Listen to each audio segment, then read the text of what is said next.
So hello to all of you guys that have joined already. A warm welcome to all. We're very excited to officially kick off this 24th EMAN conference. I can see already a lot of you guys coming from across the world. I've even seen someone from Australia. So good morning, good evening, wherever you're joining from. Today we are going to be talking about resilience. This will be the topic of the event, and we've got an exciting day ahead for you. Before we officially get started on to the interesting discussions, I am going to go through some very quick information for you to be aware for the rest of the day. What you can see now on the slide is the hosts that you will have throughout the day. You're lucky to have amazing hosts that will be helping you. We have, of course, Rodney Aaron, Managing Director of WBCSD, Professor and Dr. Karen Maas, EMAN Chair, and finally myself, Katja, and my colleague Johanna, both associates at WBCSD, will be really the main contact points for any questions you may have throughout the day, whether it's around the event or any technical issues you may have. So don't hesitate to write us any private messages if needed. So I know we've all been connecting through Zoom a lot lately, and I'm sure we're all quite familiar with this now, but it's always good to just remind some very basic housekeeping rules.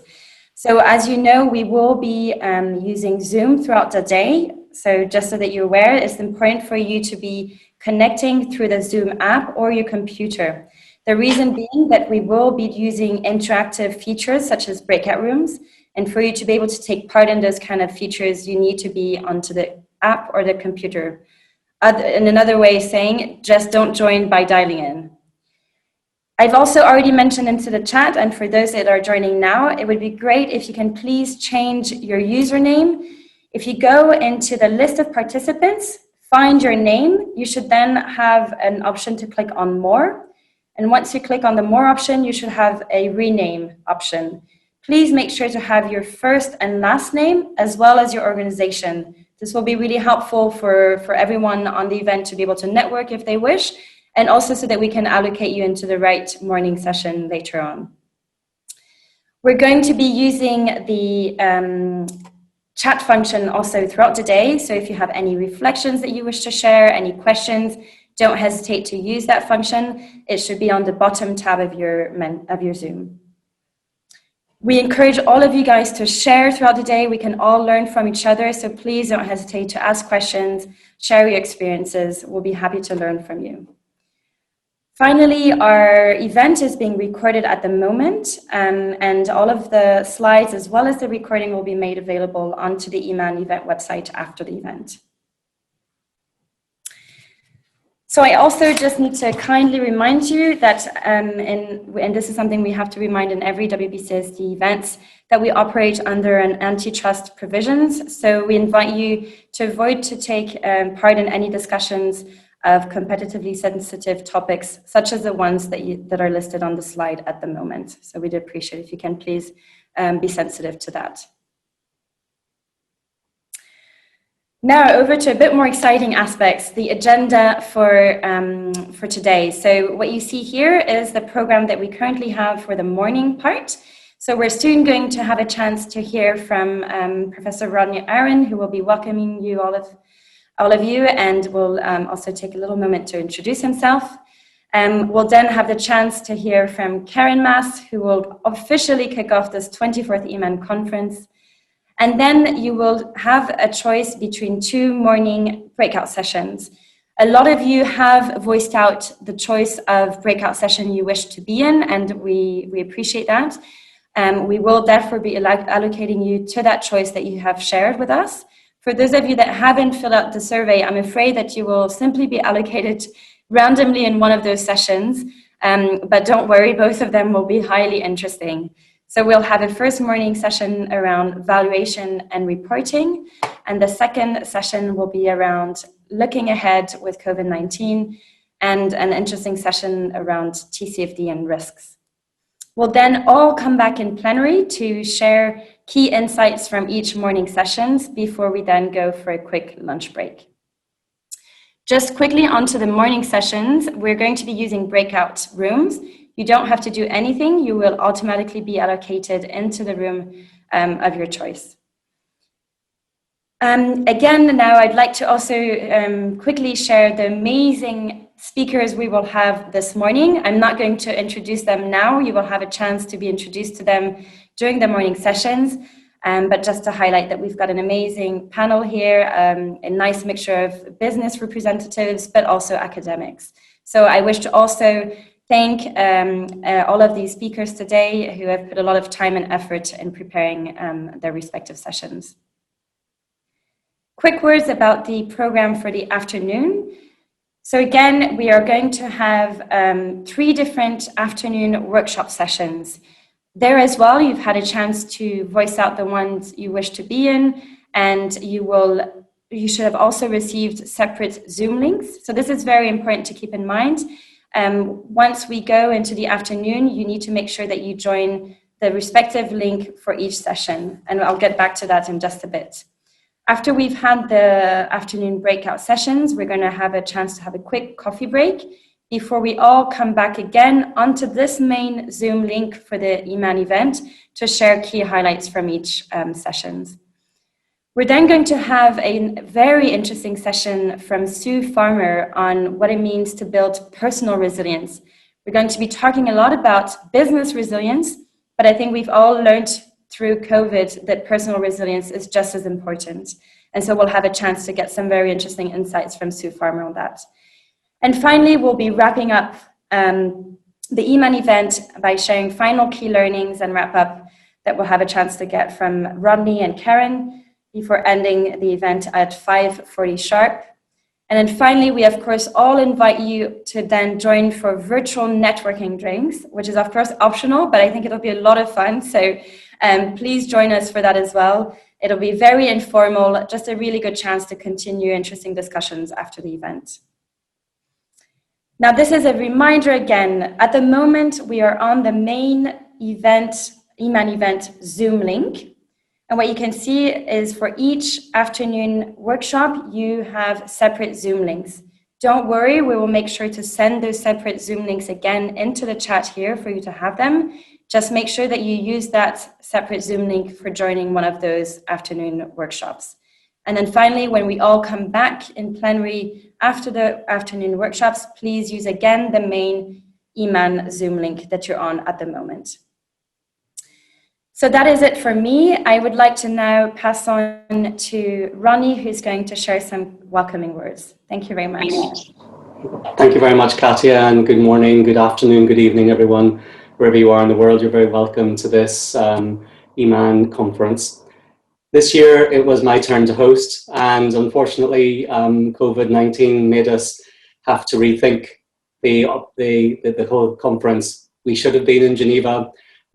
You probably would have been unable to move after your fondue last night, but the reality of the 2020 world has meant that we're doing this virtually. And I think it's important that we did do this virtually, so that we bring, as WBCSD, as a member of EMAN, wants to bring the academic and practitioners together. For those of you that were able to join us in 2015 in Geneva, you'll know that I'm very passionate about applied research and about research that can further our agenda when it comes to making the world a more sustainable place. And today is still an opportunity for that networking and for bringing the academic and business perspectives to the challenges that we have in 2020. Now, for those of you that are new to the WBCSD, just very quickly, we're celebrating our 25th anniversary this year, and we represent over 200 of the world's leading companies, particularly progressive companies, around a common vision for creating a world in where 9+ billion people will all be living well by 2020 within the boundaries of the planet. And our organization is structured around big economic system changes, transformations. And you can see that in this visual that those transformations are focused on, sustainable development goals under our people program, where we also look at human rights, we look at diversity and inclusion, etc. Circular economy, and particularly the issue of plastic waste, is another big thematic area that we are focused on, as well as cities and mobility, looking at how we'll all live together in the future and how we'll move from A to B. Of course, climate and energy was supposed to be a big year for COP26, all delayed until next year.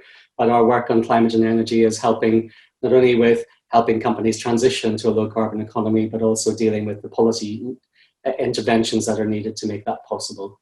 And of course, food and nature. Nature will always win, as they say, but humanity is making a fair attempt at having its way. And COVID has also showed us that the fragility of food systems and the supply chains that we all depend on. At the middle of all of this is the program that I lead called Redefining Value, which is focused on measurement, valuation, and reporting, hence the connection with the EMAN network. So in our work, we're always wanting to make more sustainable businesses more successful. And to be able to have that aspiration, we need to explore this notion of resilience. Whilst this was not the topic that we had when we planned this event a year ago, I'm afraid it's the topic we need to be focused on now. So what is it? What is resilience? What does it mean as an individual, but also as a business? The term itself comes from psychology, usually around an individual, but it's becoming more and more used in the business world. So we're going to be making this as interactive as possible today. And so we're going to start with our first interactive question. So we could go to our Menti slide, please. So what I'd like you to do is, if you have a computer, a phone, or anything that's near you, I would like you to go to the internet browser and go to www.menti.com. And there you'll be prompted to add in a code. And today's code is 9796765. And what I'd like you to do is type in the word or phrase that defines resilience for you, what it means for you. So I'll give you a few seconds to do that.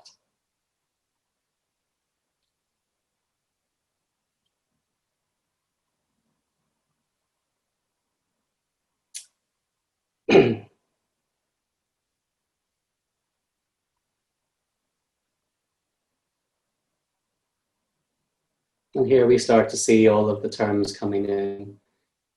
Dynamic, perseverance, adaptability, forward-looking, flexibility, dynamic, capacity, recovery, robustness. Yeah.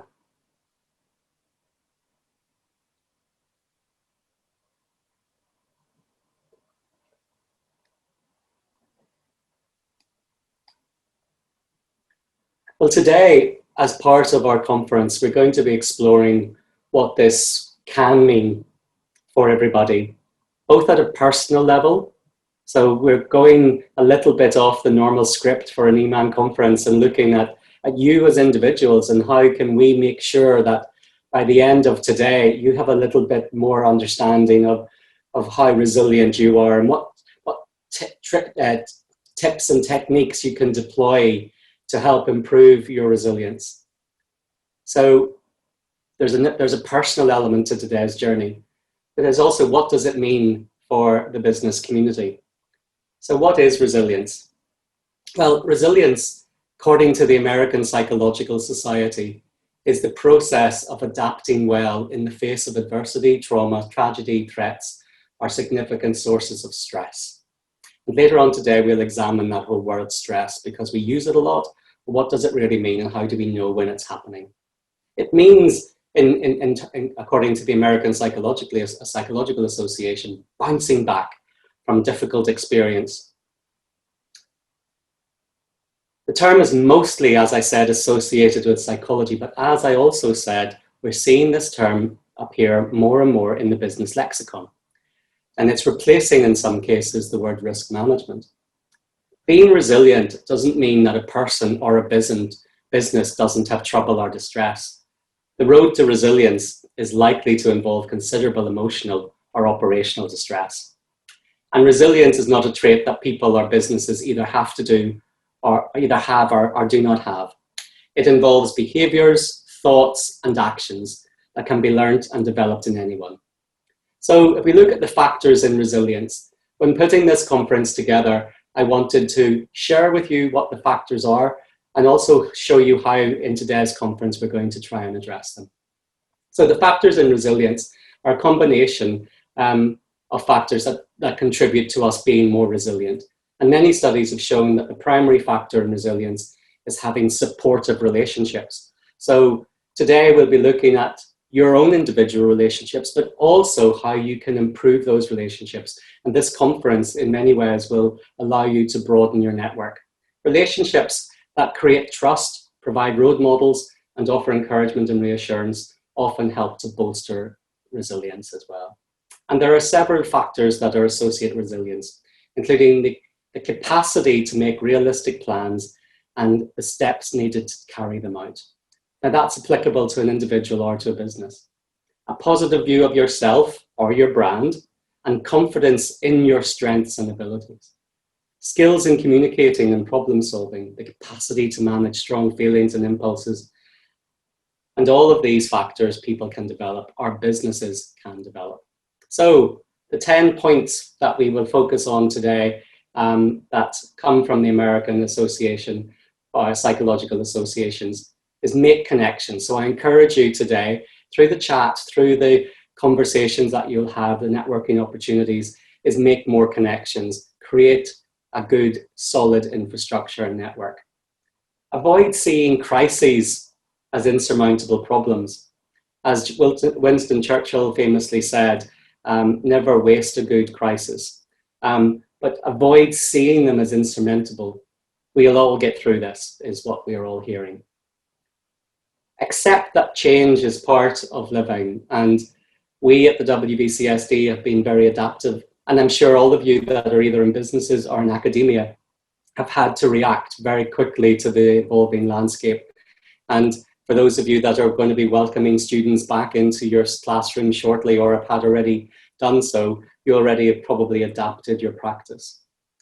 Move towards your goals. Remember that this year is exceptional, but at the same time, we still have goals, and a very simple goal will be to get through it and come out of it better and stronger. But not acknowledging to move towards that goal is powerful. Take decisive actions. And I think that's been one of the challenges, is people have maybe felt overwhelmed this year. Businesses have felt overwhelmed with the uncertainty that COVID-19 and different government interventions have created. But it helps to be resilient if you can take decisive actions. Look for opportunities for self-discovery. I think that's been a big lesson for me personally over the last 6 months. As I've no longer been on an airplane traveling around the world, I've been looking more at myself and thinking, is this really what I want? How can I explore myself and make my lot better? And also today on the agenda, look for those opportunities as well. Next is nurture a positive view of yourself. And I've heard from a number of colleagues and from my network that people's confidence have been somewhat knocked. The same with business. Some business outlooks have been knocked. But creating that positive view doesn't cost anything, so why not nurture it? And keep things into perspective. Remember that 99% of the population will not be affected by the current pandemic to the extent that perhaps their fears would indicate they will be. So keeping things in perspective as possible. Maintain a hopeful outlook, because we will get through it. And finally, take care of yourself. So over the rest of today, hydrate, contribute, and enjoy what we put together for you. And without further ado, I'd like to hand over to Karen, the new chair of EMAN. So Karen, very welcome. Thanks, Rodney. So welcome all. I'm very, very happy to see you all online. And although it's a pity that we cannot meet each other face to face, because that brings, of course, a different angle to discussions, but still being online is also having a positive impact. We have a lot of registrants today, so hopefully a lot of people will join us. And that shows us that we are discussing a tremendously important topic, being resilient, and also building resilience in times of crisis. So my name is Karen Maas, and I'm Professor of Accounting and Sustainability at the Open University. And I'm also heading a research center at Erasmus University, which is called Impact Center Erasmus. So you see more or less all the logos online. And since last year, I have had the honor to become the chair of the EMAN network. So EMAN stands for Environmental and Sustainability Management Accounting Network. And I've became chair after 25 years of leadership by a former chair, Professor Schaltegger. So I think he has had the opportunity, but also made it possible to build the EMAN network into the network it is today. So every few years, we organize a conference together with the Business Council, the World Business Council for Sustainable Development. And we have a specific focus during those conferences, and that is to bring academics and practitioners together to discuss contemporary knowledge. So we as academics try to bring to the practitioners, but also to gain more insights into the recent and the new challenges practice is actually struggling with. So topics related to sustainability, of course, but also management accounting, measurement, reporting, and all those topics related to it. So what is the role of business and other organizations actually to build this sustainable world? And I've always been in a position between those two worlds. After my studies, I worked as a consultant for 12 years, but then I figured out that having good knowledge is very essential to actually being able to help practitioners.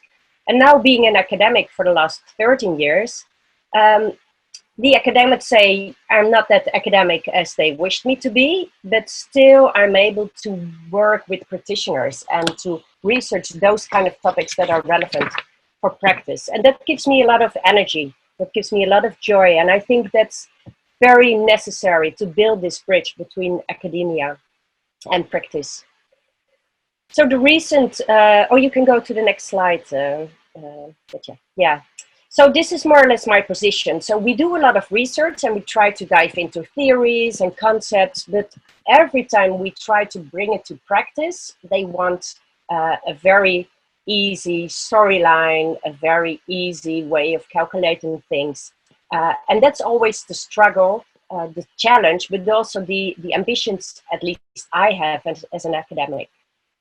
So looking at the recent global warming crisis, but also the COVID crisis, it's an extremely harsh situation for many, many people, for businesses, but also for governments and civil society. For me, it's also a very interesting period as things change for good, but things also change for worse. We see a very strong social movement uprising, focusing on local communities, focusing on being more and powerful, helping each other. So trying to reach out to your neighbors and the people which are close to you. But we see also struggle from firms trying to keep their feet dry. And by their struggle, they sometimes make decisions which are not that positive. So we see that people and organizations, they adapt to the situation, but often without thinking about the consequences of their acts. So there has been some research, and we see that very clearly in the Netherlands, that textile companies, they cancel orders or they don't pay for orders that have been placed already. And sometimes they don't even pay for orders that has been produced already. And you can imagine what that means for the people in the local communities and in the developing countries. So can we say that's quite logical because those textile companies, they're having a difficult time and they don't have the finance to pay the producers? Or should we say that it's not acceptable because you give the problems to the people who are already in an underprivileged situation? So there's a recent study from Oxfam Novib that recently came out, and they say that probably more people will die from hunger caused by the COVID crisis than from the disease itself. So isn't that an awful situation? And during the last year, we have done some research into the mission statements of firms, and we have found a very interesting development. So we see that mission statements has changed over the years. And when we look at the oldest mission statements, they already started the early 1900s. But I think there are more and more mission statements available from the 1950s up to the 1970s. And there the storyline was very strongly related to we will become the biggest, the best, we will be the best competitor, and we will destroy all our competitors. I always love this mission statement of Honda that was, we will destroy Yamaha. And that was the position that organizations took in the world. You can go to the next slide, or Johanna. And so there was a very, very strong focus on shareholder value. The period after that, so that was from the 1970s up to the 2000s, and still a lot of companies are in that situation. Companies were saying that, yes, of course, we want to make money, but it's not only about the money making. We want to do that by producing the best products that are out there. We want to provide the best services. So we saw a shift from purely focusing on finance towards high quality products and high quality services. In the next, so this was also the period where we saw a lot of total quality management systems coming up, all the ISO management systems that date from those from that period. The period after that, we saw another movement. So of course, companies still wanted to make money. They wanted to do that by producing high quality products or providing high quality services. But now they realize that it's all about the clients. So they don't produce the products for themselves. They want to please and make the clients more happy or more healthy or more resilient. So that was an interesting next period. And even more recently, and unfortunately not a lot of organizations are in that position yet, is that we see mission statements coming up that companies want to make money by producing good products, serving the client, but also having a positive impact on society. And if you could show the next slide, and we see some examples of the mission statements. So I've picked a few Dutch companies because I think we have a good front runners, a few good front runners. So for example, Philips made the statement that our goal is to improve the lives of 3 billion people every year by 2025. One of our large banks in the Netherlands, they say we want to achieve wealth and prosperity in the Netherlands, but also we want to resolve the food issue worldwide. And if we look at some mission statements from more socially oriented enterprises like Patagonia, they say we want to build the best products, cause no unnecessary harm, and use the business to inspire and implement solutions to the environmental crisis. So we see often, yes, we have to make money or we want to make money with our products, serving the clients, but also do something good for society. And that's a very interesting period we're in now, because when you look at those kind of mission statements, it's not clear at all whether you look at a social enterprise, a real for-profit enterprise, a non-profit enterprise. So there's some kind of hybridization going on, which is shown on the next slide. And we see that not a lot of people, not a lot of organizations, they focus very strongly only on the social issues anymore. And there are also not a lot of companies that purely focus on the financial issues. And that is that financial oriented organizations, they realize that the social issues are very, very important to them. And social issues are also the environmental issues, so the more societal issues. On the other hand, we see that non-profit firms, they start investing in small and medium-sized enterprises in developing countries. And they move away from giving money away. So we see some kind of blurring situation now. But you can imagine that the way organizations handle this and the way they actually work and manage their systems to actually fulfill their mission are very, very differently. And that's very interesting for me.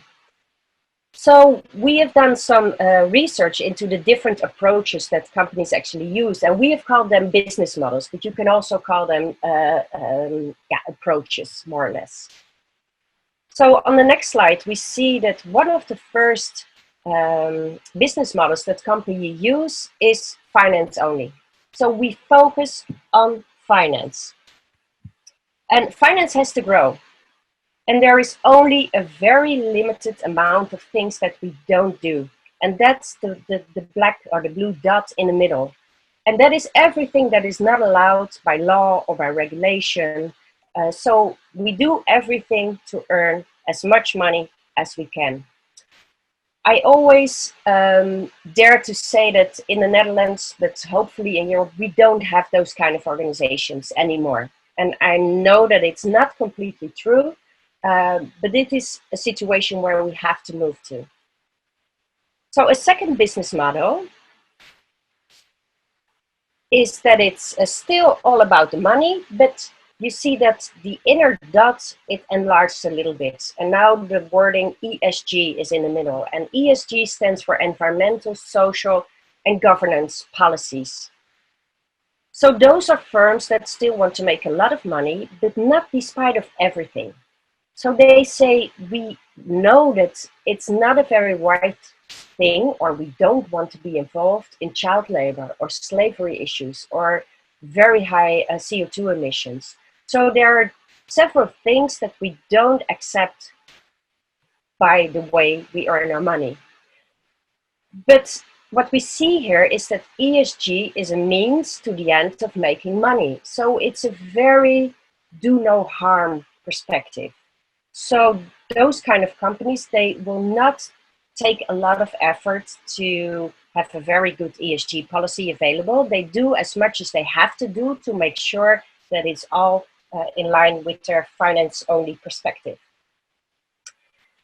So that's the second model. And I think a lot of organizations, at least for-profit organizations, are in this business model. So if we look at the third business model, there we see something happening. So the end is not money only anymore, but there comes the impact. So those kind of firms, they want to have a positive impact on society, but also make money. And still there are some things they don't do because it doesn't fit in their ambitions. So no child labor, no water pollution, so not the too harmful things. You can imagine that for these companies, it's very hard to make a decision if there's a situation that, yes, it's good for finance, but not so good from an impact perspective, not so good for environmental or social issues. So what do you do? It might also be the other way around. So if it's very good for an environmental and social situation, but on the short term, it costs a little bit more. So those companies, they often struggle to set the boundaries. So when do you say no? And when can you accept it? So are you able, or are you capable, or are you willing to have a less focus on finance on the short term? So can you accept that your profit margin drops down on short-term basis, but your social impact is much higher? So how do you handle that? Because when it's a win-win, then it's easy, of course. And then probably also the companies who are in the first two business model would take that decision, because if it's a win for finance, it's always good.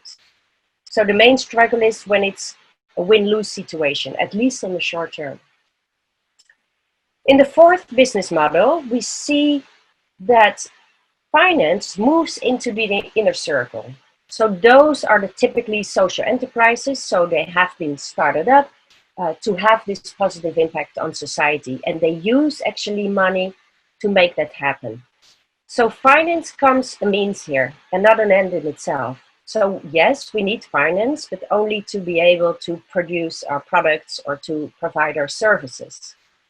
And we see Patagonia as one of those companies, but also some very socially oriented banks, for example, in the Netherlands, like Triodos or ASM Bank.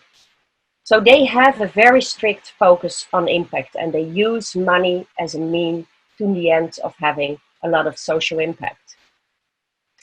So finally, we have the fifth business model. And there are organizations who only focus on impact. Money doesn't play a role that much. And those are typically non-profit organizations. And it doesn't mean that they don't need any finance, but producing finance or having a profit is not in their ambition and nor in their vision. So it's really impact focus. That's the main target. What we see happening is that firms, they shift from one business model to another business model. So we have seen in the last 10, 15 years, a lot of large multinational for-profit companies shifting away from the first business model that purely focused on finance towards a more do no harm perspective and even towards a do good approach. What we've also seen happening is that non-profits who started in business model 5, so a pure focus on impact, they move from the impact focus towards business model 4. So they don't give money away anymore, but they start investing money in SMEs in developing countries. And the social enterprises, we also see sometimes shifting from an impact focus to a money and impact focus, especially when external investors come in. And you can imagine that if you move your vision and if you move your ambition from finance only to finance plus impact, everything has to change along with your shift. So also the management, accounting and control system. So what kind of data do you actually need to make decisions? And I think we're in the middle of this struggle. So how to combine financial and non-financial information? How to value non-financial information if we don't know what the effect will be on the firm and in the end on the financial position of a firm. What we also see companies struggling with is how to actually include this in their corporate governance system. So many challenges that those kind of organizations struggle with. And if you click one time further, we see 6 challenges that organizations struggle with. So shifting the model means that you have to find a new alignment between words and action. So we see a lot of organizations that have changed their wording, so the mission statement changed. But if you really look very strictly to what they do and the way they handle it, the way they have internalized it, there's not a strong story there. So we internally, not a lot of things actually have changed. And that becomes much more a problem, because when investors put their money in your organization because you have this beautiful storyline that you're going to do something good for the world, you have to keep in mind that those kind of investors want to have some kind of data on it. And it doesn't mean that it has to be monetized or not even always quantified, but the storyline should be very, very clear. So the alignment between words and action is very important. If you really want to have this double focus on money and impact, or using money to have an impact, you have to keep in mind that you always have to enlarge your time perspective from short-term to long-term. Because on a short-term basis, it will always be very hard. It will always be good for one dimension, but not so good for other dimensions. And if it is a win-win, of course, everyone will do that. So we don't need socially oriented organizations to pick up those kind of issues. If it's a short-term financial win, also the for-profits will dive into it, because that's what they do. They look for options to make a lot of money. So integrated value measurement, that's what we really need. And I know that we will have a lot of discussions later this afternoon, but also in the morning sessions related to integrated value measurement, and how to include that in your management, accounting and control systems. So there's a lot of discussion going on whether, for example, ESG targets should be part of remuneration. And what we know from target setting is that it often counterparts the intrinsic motivation. So it's although it seems very logical to include it in your target setting, you really have to think about whether you're not taking up perverse targets, because what people tend to do is to tick the box and to make sure they stick to their targets.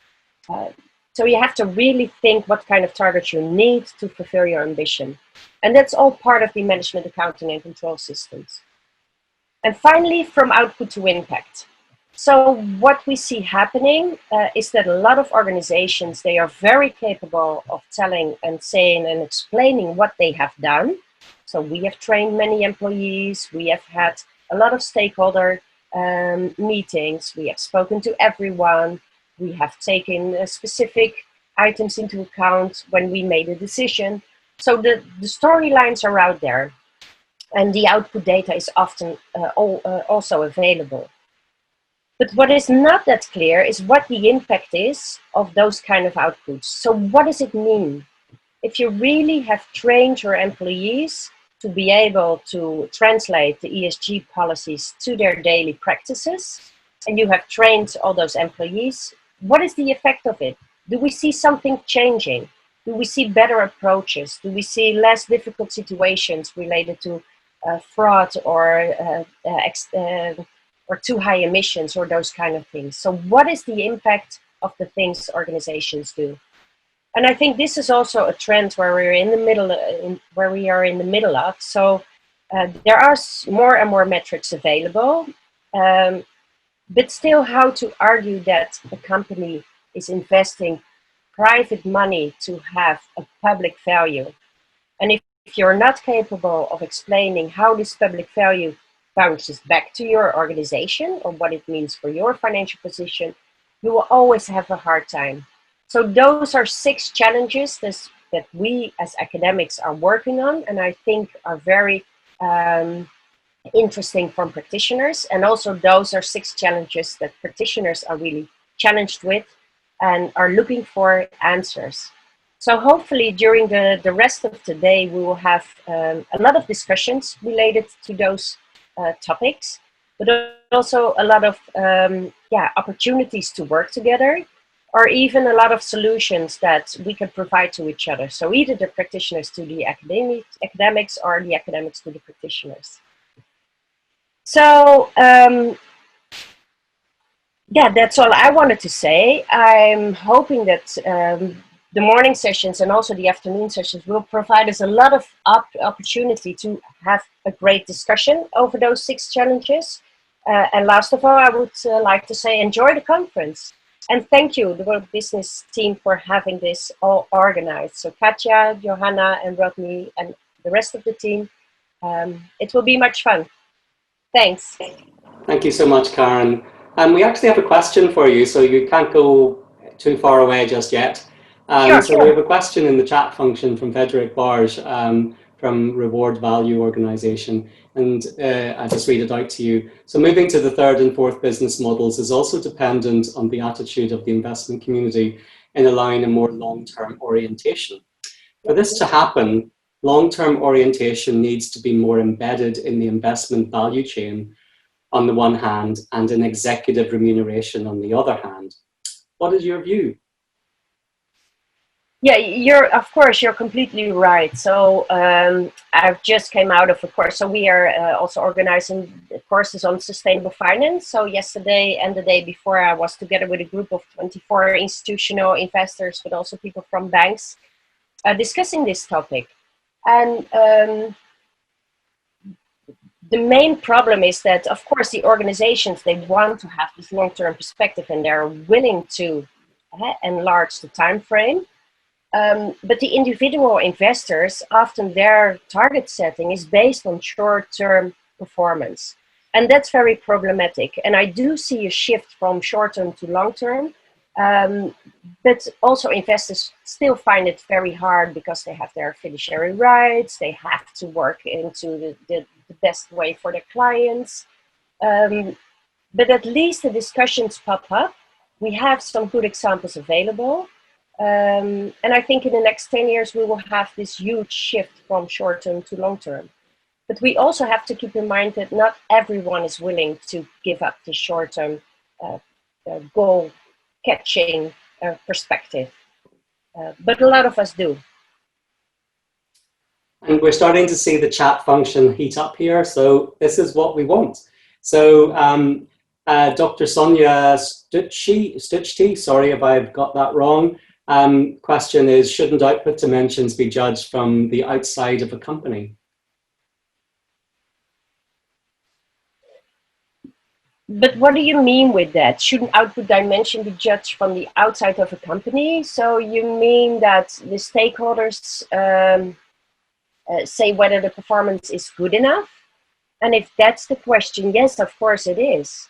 Or is the question more that the output indicators should be decided by the outside community? Your assumption is correct, Karen. So okay. Dr. Sonia says yes. Yes, of course it is. But still, output in itself is not always very informative about the impact of the firm on society. So the output is more saying what the firm has done, while the impact should say something about the results of the things that firms have done. And of course, we see a lot of output information, but it's not always very informative because it says something, looking back, I've done this, but it doesn't say something about future outlook. Okay, what does it mean? What do I still have to do? And where are my challenges and struggles for the coming 20 years? Great. And thanks, Ralph, for your intervention there and the uploading of a new blueprint that the Reporting 3.0 organization has recently launched on sustainable finance. So again, there's a resource that's been just uploaded into the chat. So I strongly encourage you to keep this conversation going. I don't want today to be a show and tell. Sometimes Zoom makes that happen. But keep the conversation going, connect with each other, and so if you have questions, please answer them. But today we were unable to secure Peter Bakker to do an in-person presentation to you. And for that, he does apologize. He's exceptionally busy at the moment, as you can imagine. But what we've managed to do is get Peter, who's the president and CEO of WBCSD, to record his own video, which he did on his own in his house in Switzerland. So without further ado, I'm going to ask Joanna to play Peter's welcome. Good day. My name is Peter Bakker, and I'm the president and CEO of WBCSD, the World Business Council for Sustainable Development. There's no question that COVID-19 has tried and tested our systems, shown the vulnerabilities and unpreparedness, economically, socially, when it comes to our relationship with nature. As was the case for this pandemic, we are very ill prepared for the other shocks to our systems that science are warning us for, like climate change and biodiversity loss. How we react to these will define how we thrive or survive. This is why we need to flip the script. We need to address the deep systemic vulnerabilities the pandemic has exposed. We need to transform our systems to be more prosperous and equal. The good news is that COVID-19 has shown us that significant change is possible. We have a very rare opportunity to shape a more sustainable and resilient world. These next months will determine how we give meaning to building forward better. A crucial part of this is how we integrate sustainability into capitalism. For businesses, building forward better is about much more than corporate social responsibility. It is about truly engaging markets with the natural, social, and economic capital on which they depend. It is about building real resilience, driving equitable and sustainable growth, and making stakeholder capitalism real and rewarding. Financial systems need to understand and value companies' societal and environmental contributions and impacts. The cost of capital is to be defined by both ESG and financial risks and performance. This is why WBCSD just announced a new collaboration with the Principles for Responsible Investment, or PRI. We have joined forces to create the enabling conditions for a sustainable finance system. As the backbone for this, we need two crucial things: better risk management and better data on all three ESG issues. Firstly, to stay competitive, business will need to take a closer look at the risk management and ensure that they have integrated ESG aspects across their whole value chain. ESG information is crucial for all companies to be better prepared, build resilience, and ensure long-term value creation. Which brings me to the second point, better data. This is crucial since both business and capital markets need to better and more comparable information on ESG to be able to make the right and sustainable decisions. COVID-19 has especially shined a spotlight on the S in ESG, the social aspects. We don't have as mature measuring techniques as we do for environmental aspects, for which we have science-based targets, for example. We need to organize ourselves quickly around universal social metrics, including living wage and human rights across the value chain, to ensure the quality of data for social issues. And we need to ensure that businesses have the proper tools and guidance to implement this fast. The people in this room can help. To improve the data for all the ESG aspects, material data needs to be decision useful, meaning it needs to be assured and comparable. In this context, I'm happy to see that the reporting frameworks are moving towards a globally harmonized system for ESG disclosures. Once the ESG data is available, we need to ensure that all material risks and opportunities are considered in corporate strategy and internal decision making. If we don't seize this opportunity to build forward better, to reset and reinvent rather than return to normal, systemic risk and vulnerabilities will continue to accumulate, making future shocks both more likely and more dangerous. I therefore call upon all of you, with your expertise, your knowledge, to contribute with your valuable research to work closely on these aspects that need change. Practitioners and researchers need to come together, collaborate on solutions to show business true value and contributions to society. Thank you.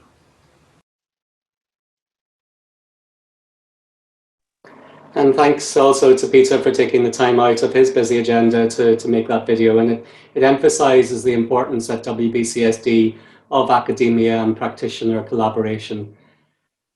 Peter draws on two things that he's highlighted. One is better risk management. I'm curious as to what the group will think of risk management, because we're going to have a session on it later today. WBCSD and COSO developed the guidance on how to embed ESG-related risks into enterprise risk management.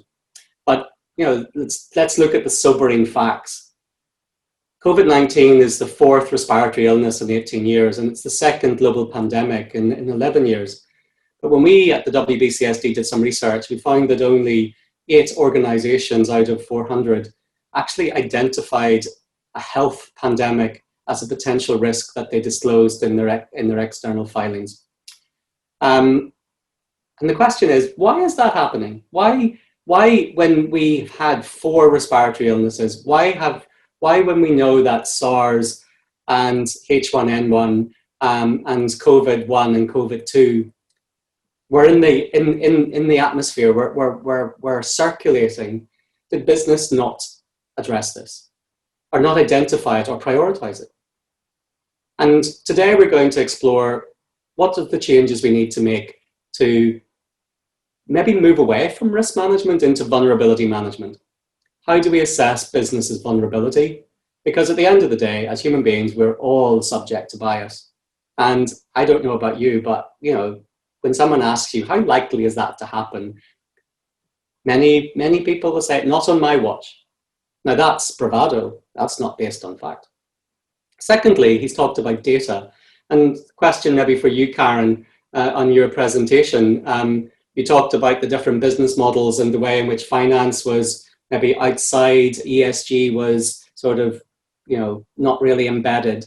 Are you seeing, and maybe also to all the academics, are you seeing the investment needed within business to improve the data quality, capture and consolidation such that investor grade ESG information is being used internally and externally? Or is finance still somewhere on the journey towards realization that this is part of their responsibility? Any thoughts on that? Yeah, what we see happening is that the investors, with a few exceptions, of course, they don't ask that request for ESG information. And if they do, it's of course through rating agencies, but then every rating agency asks for something different. There's not a lot of comparison. It's not very obvious why they ask for specific information. And from my perspective, the main problem with rating agencies and the things that ESG information is now used in by investors is that it's very much focused on process information or management information. So they ask, do you have a policy on child labor prevention?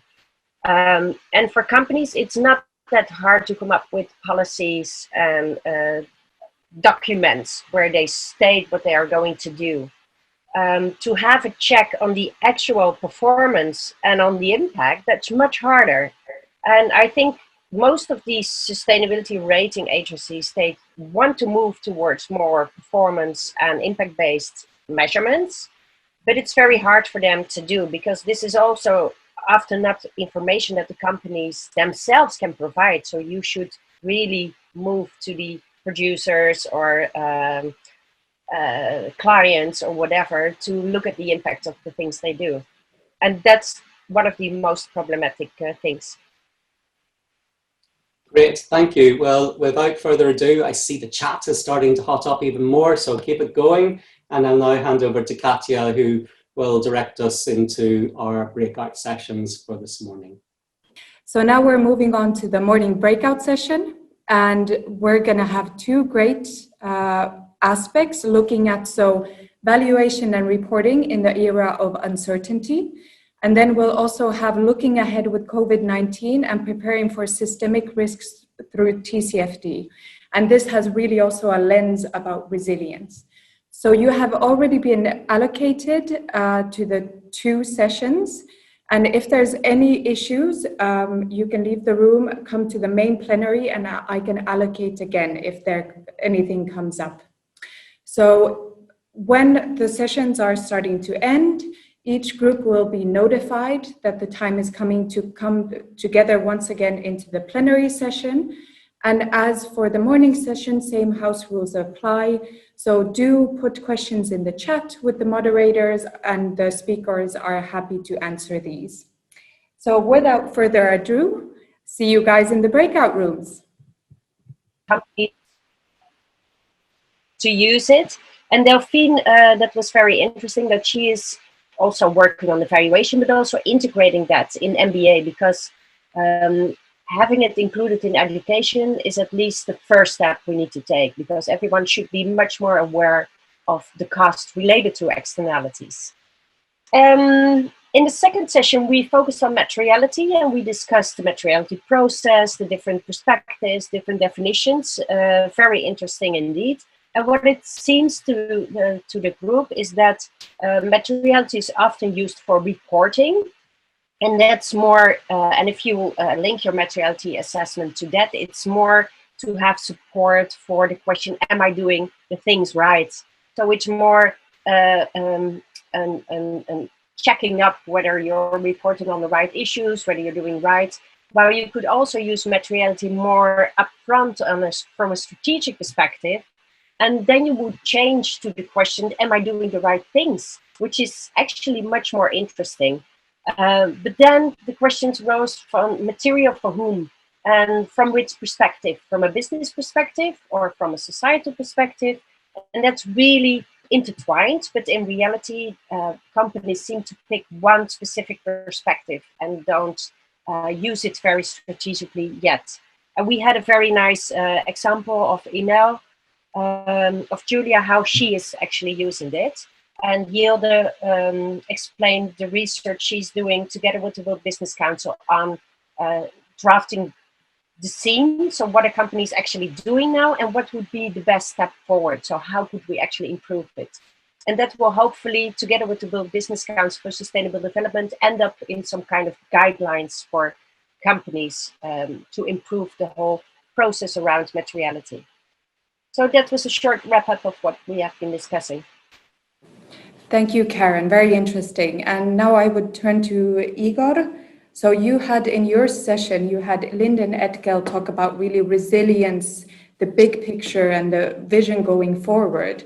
And you also then touched upon with Lois Guthrie and Richard Barker on a business practitioner kind of side and also academic side on how TCFD and systemic risk plays out. Could you give an overview of your key insights from your session?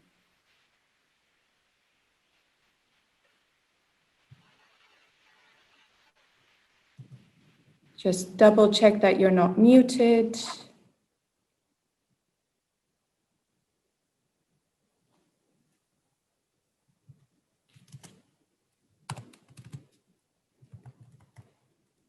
It seems that we're having a bit of issues with technical issues for key insights from the second session. Do we have... Otherwise, could perhaps one of the presenters give a short Yes, exactly. resume?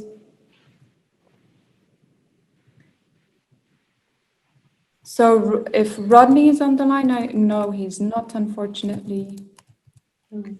Hi, Johanna. I mean, I can try to help. I'm afraid I didn't quite prepare for this, but as I think you all know, we heard from Lyndon on the work that WBCSD has been doing to update its Vision 2050, in particular on resilience. And Lyndon was able to give us some ways of understanding the meaning of resilience and how it can be applied by business. And so that she presented the work that's in progress at WBCSD on our Vision 2050. And then in the session that Professor Richard Barker and I participated in, we were discussing the learnings from the pandemic about the nature of risk and climate risk in particular, and the implications for accounting. And I don't think any of you will be surprised on the accounting side that, you know, the high level conclusion is, you know, the standards need to develop quickly in response to the to climate change risks. And on the TCFD side, there's a lot of scope for development of the rules and testing how they are applied and translated into action so that we can see how the risks are responded to. But that we had quite a long list of things that we thought that the academics could do. So I'm sure there'll be a way of sharing this through the network, and I'm sure that will be made available to you. So sorry for a rather short summary. No, that's great, Lois. Thank you very much. Now, so after the morning wrap up, we've discussed throughout all of these topics, we see that the challenges and opportunities linked to it are influenced and really need all kind of stakeholder voices, so practitioners and academics. So one key part of all of this is also collaboration. So I wanted to just bring out three kind of aspects to it. So I example a call now, an example, and then possibly call for anything else that especially have come out during these discussions, during the sessions. So the first one is on ESG reporting landscape. We have the Reporting Exchange platform, which many of you are probably familiar with, but it's a free database of over 2,000 reporting provisions covering over 70 countries. And this was made in collaboration with CDSB, EcoDesk, and also funding from the Moore Foundation. And of course, it's a huge collaborative effort. So we've had our global network and research partners also help out. So if you're interested, we're currently doing our annual data review. So just double checking that the data online is up to date, because this platform really helps to understand what, where, and how to report on ESG information. And so if you want to enhance your knowledge in this area and you think you can contribute, please do be in touch with me. I can give you some more details. The other one is what Karen also mentioned from what came out in their session, is that WBCSD is currently also collaborating with the Erasmus School of Economics around materiality research. And I just wanted to bring it up again as an example of these kind of projects, and also that the guidance and academic research will probably be out, are planned to be out in Q1 2021, so next year. And then based on all these conversations that have been, what else is possible? What kind of collaborations between academics, practitioners, and anybody during this conference? If you have any ideas, do pop them in the chat. I mean, it's great to start that brainstorming around these. So then, right before we break to lunch, I'll just give a short overview about the afternoon breakout sessions. So they will go from 1 to 4 p.m. CST. We have 3. So the first one I'll talk about, so the Enhancing Resilience Risk Workshop, where they're going to dive into the business case and how to integrate ESG-related risks into mainstream risk processes. So we have a great line of speakers. We have experts from WBCSD, so Gordon Darlin, Eleanor Leach, and Rodney Irvin. We also have a great external speakers. So we have Tori Yoshida and Nancy Mansilla, who will bring their views also into this through case studies and others. Then we have business training on natural capital, where Katja Bonga will be leading this session with inputs from Richard Spencer and also 2 business case studies. So we have Navigator Company, Paulo Guimares, and also Cementos Argos, Maria Luisa Villa, that will provide insights and what have the opportunities and challenges that they have in integrating and the business case for natural capital within business. Then the third one is strengthening ESG disclosure, where we'll have Rodney Irvin. He's clearly a man of many talents. And then we'll also have Mario Abella, myself, and Sustainalyze's Anik and Lot, who will provide insights into materiality and how it's important to link also into companies' risks and strategies that was already touched upon the morning breakout session. Rodney will give an oversight of the current ESG reporting landscape, and especially also diving into some of the developments that have been related to now with COVID. Then we have Mario Abella, who will go through assurance and how to strengthen the ESG data. So we did write that we might go a little bit into TCFD in the descriptions. This time we won't have, unfortunately, time for that in this session, especially because it was touched upon in the morning breakout session as well. So to connect, you have the 3 links here for each session. We'll also pop these into the chat. So please join them at 1 p.m. CEST. And then after that, we'll come all back at 4:15 p.m. We'll come back all to this link that was used in the morning plenary to go throughout the rest of the day. Bon appetit, everyone, and see you soon at 3. If there's any questions, we'll keep this line open and happy to answer them. Bon appetit. Yes. I just want to remind people that after these sessions, coming back to plenary is extremely important, because I think sometimes at these events we don't self-reflect as much as we should. And so we have a really exciting session starting at 4:30 on individual resilience. And given the year that we've had, give yourself over to some selfish pleasure this afternoon and come back and enjoy the session with Sue. So bon appetit, as Joanna has already said, and we'll see you all back in plenary at later on this afternoon. Thank you. Well, everybody, welcome back. I hope you find the 3 breakout sessions informative, that you've maybe found something that you can bring back to either your workplace or to your teaching or to your research. I'm conscious that not everybody is back in the room. So what we would like to do now is get feedback from the 3 groups that were off-site or in separate breakout sessions.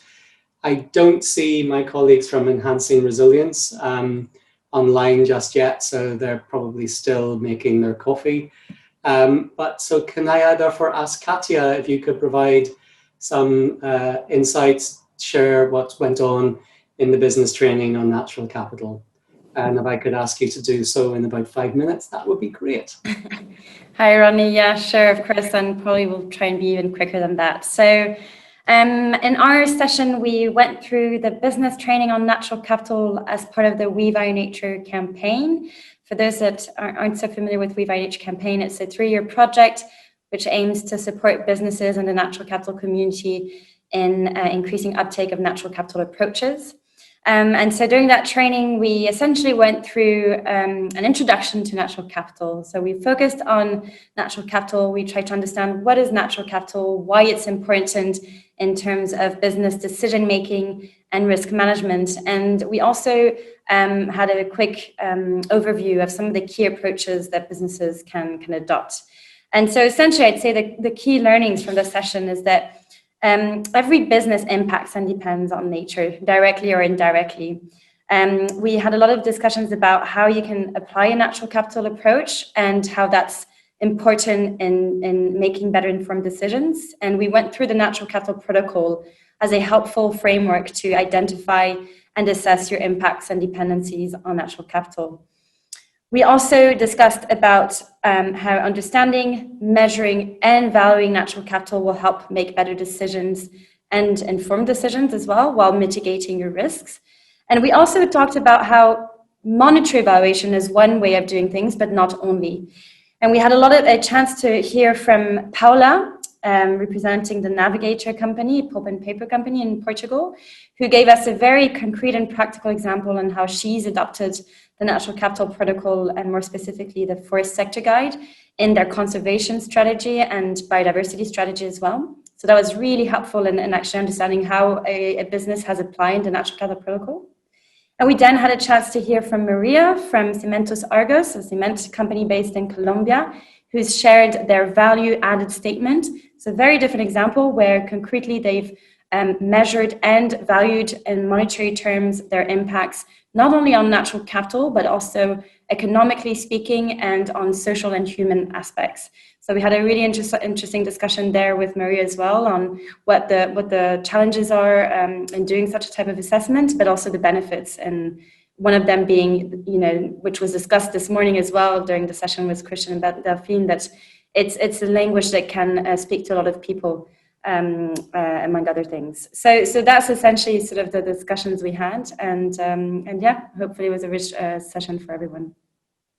Thanks.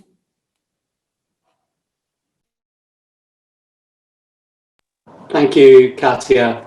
Can I next go to Gordon? Maybe in 5 minutes, just give us an overview of the Enhancing Resilience session and some key takeaways, please. Oh, hi there, guys.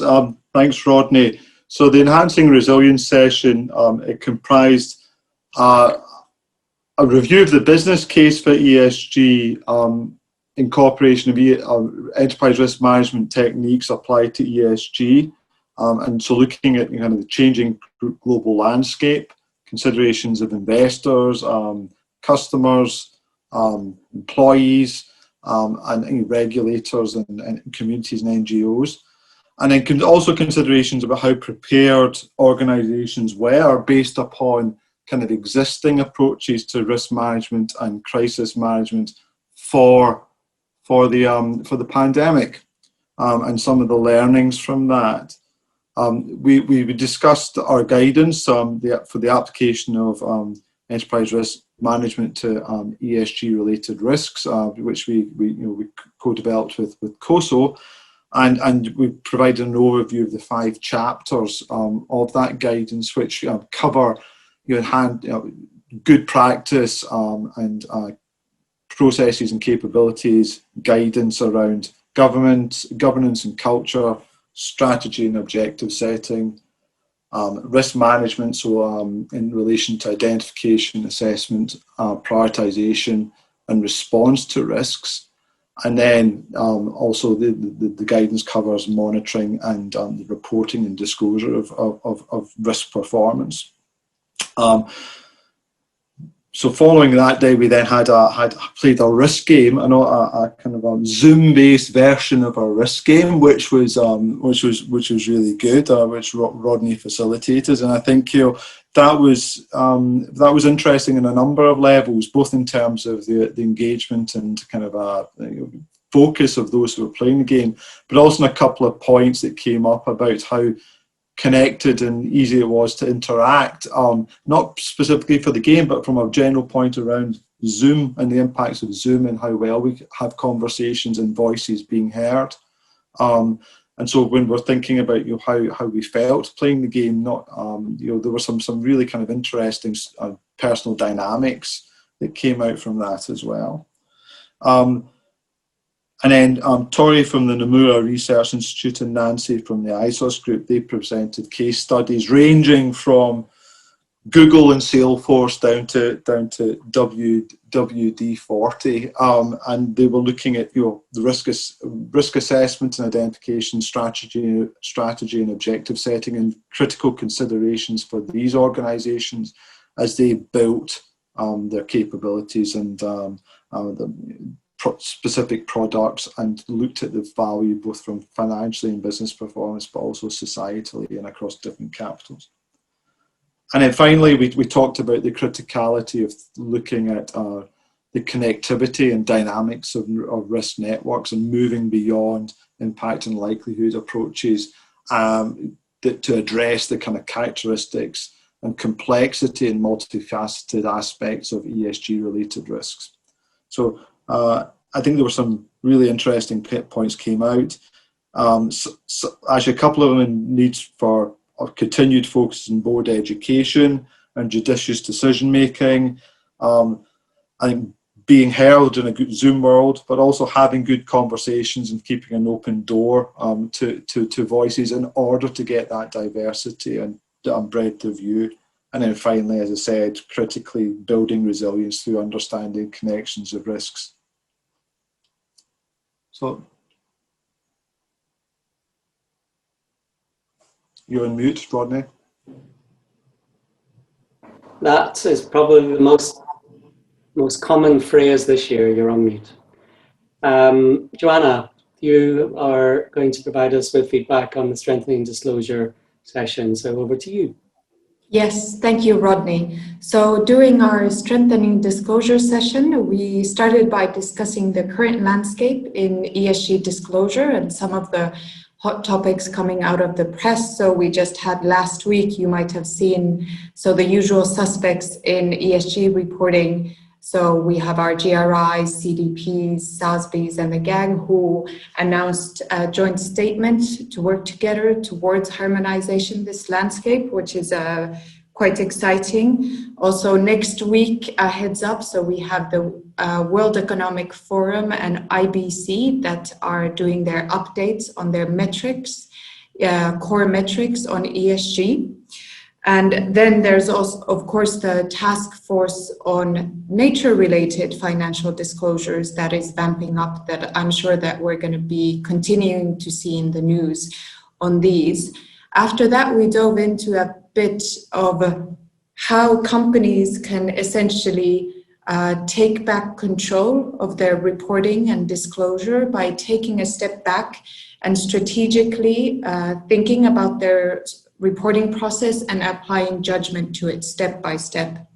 Then we had Sustainalyze go over how has COVID actually affected the current materiality assessment for companies, and also diving into the link between materiality, risk management, and strategy as well, and how can that help kind of understand better and manage better companies' value creation beyond only financial information. So of course, diving into the risk and opportunity side with material topics. And then we had Mario Abella from WBCSD, experts in assurance, internal controls and governance, who went through essentially how can the data, ESG data, be trusted, and how can companies robust their ESG data through, for example, assurance, and what the role of assurance is. So that was our session for the last 3 hours. Thank you, Rodney. Wonderful, thank you so much. And you know, this conference, as well as the one we did 5 years ago, tries to bring together, as I said at the beginning, academics and practitioners. And just want to do a shout out to Mario. I don't think he's online anymore, but he's finalizing his PhD. So send him best wishes virtually. He's right down to finalizing his last chapter. And I think for many of you, you'll know exactly what that means. Mario is not 20-something anymore, so I want to send him all the best of luck to balancing this with a busy career. And you know, on the call today, we've had Gordon, who's also in his own right an academic, having completed his PhD in mathematics. Little did he know when he was finishing that he would be encouraging people to be more sustainable using dynamic risk assessments as a vehicle for doing so. But enough of business talk, enough of us talking about how to make the world better. What we need to do is take care of ourselves as much as take care of the world around us. And this notion of resilience has been around for a long time. And when we talk about resilience, as I said, a lot of the literature is in psychology and psychiatry around making an individual resilient to the stresses that they may come across in their world.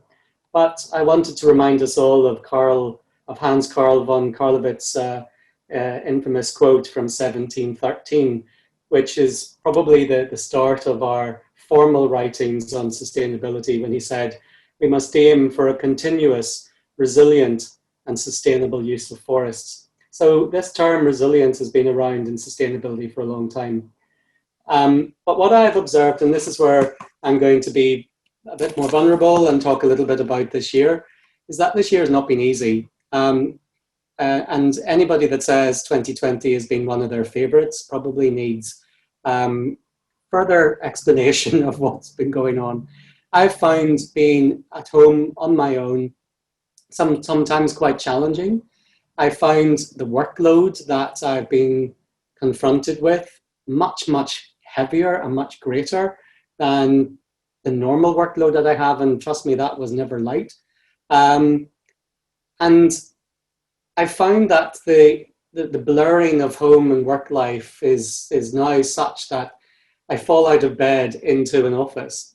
So I don't have that connection of even being grounded by somebody on a tube or on a bus. You know, may not be the pleasant of social interactions, but at least there's human beings around. So what I've observed in the past years, or the past 6 months, more than ever, is a need to take care of myself.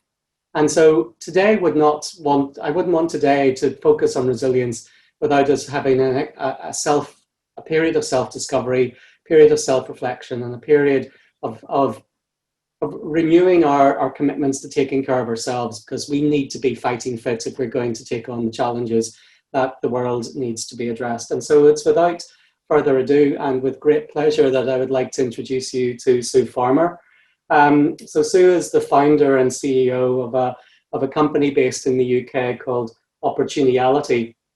And opportunity is a word that Sue has brought to our lexicon. And at WBCSD, within a few weeks of lockdown, we implemented emotional and psychological support for staff. And Sue, together with a Swiss-based psychiatrist, co-delivered very vital sessions for WBCSD staff on a Monday and a Thursday. And many of our staff found them to be exceptionally helpful. I obviously can't offer you that for a number of weeks, but what I can do is give you a time to listen to what Sue has to say, to maybe get you to think a little bit different about your own practices, and to remember that resilience isn't just about business, it's about ourselves. So over to you.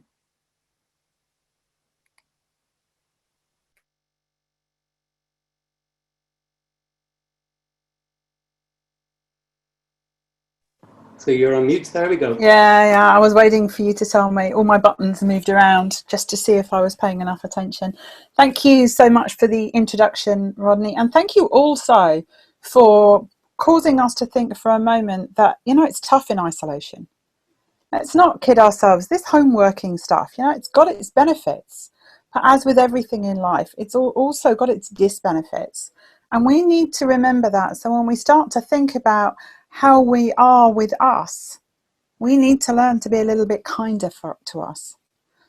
And where does personal resilience fit into all of the sustainability work that I've heard about today? Well, like most things, I think everything starts with human sustainability. If we can't create our own sustainability, then how on earth can we take that message out into the wider world?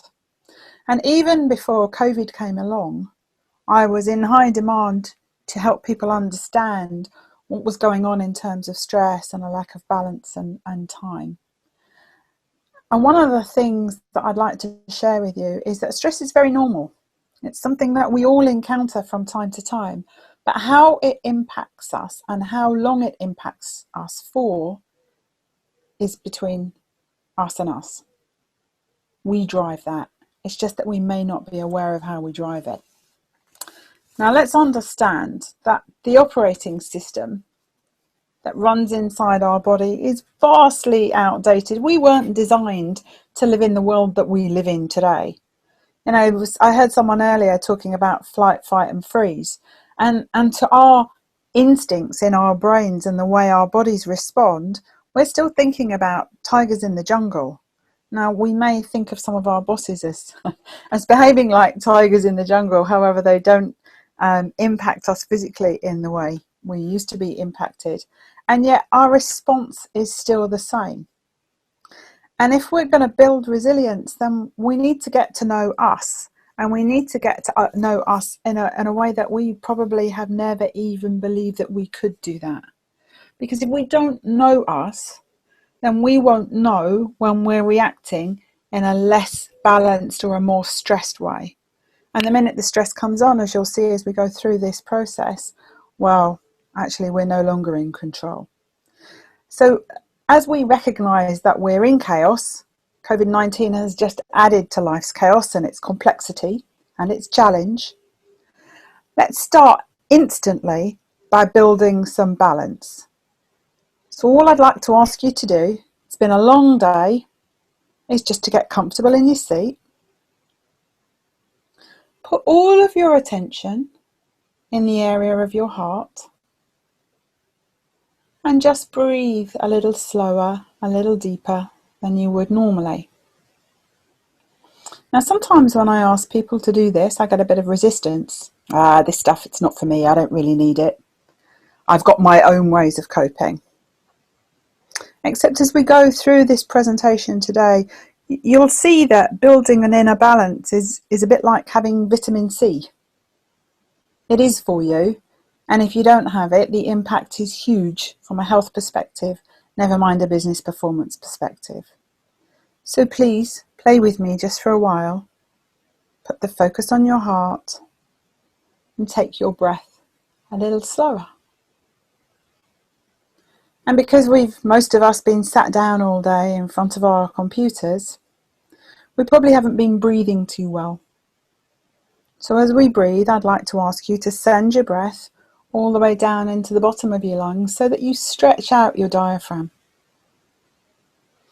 Lazy breathing is a real common problem in today's world. Now, it doesn't kill us, not instantly anyway, but it does slow the amount of oxygen into the brain. Just spend a minute focusing on your heart, slowing your breath. If possible, try and get the inhale to balance with the exhale.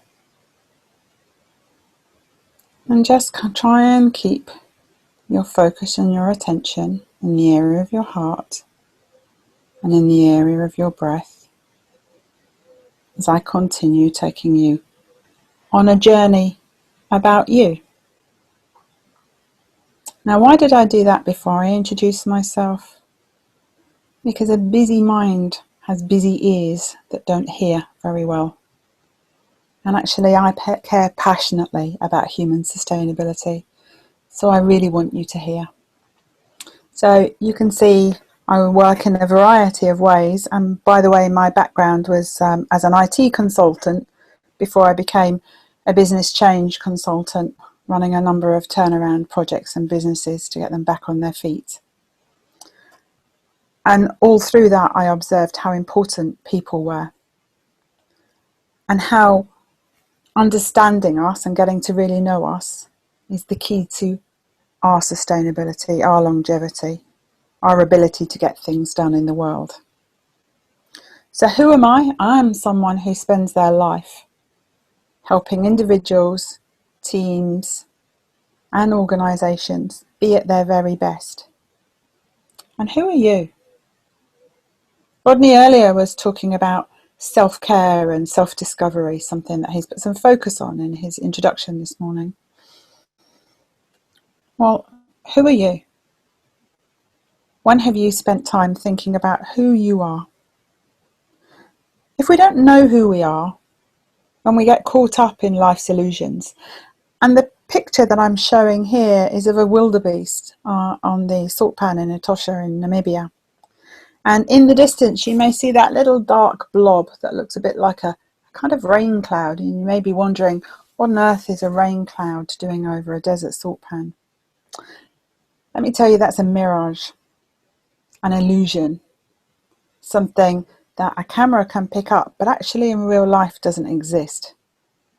Now, if we can photograph illusions and share them with each other, just imagine how that works in the workplace, in the home life.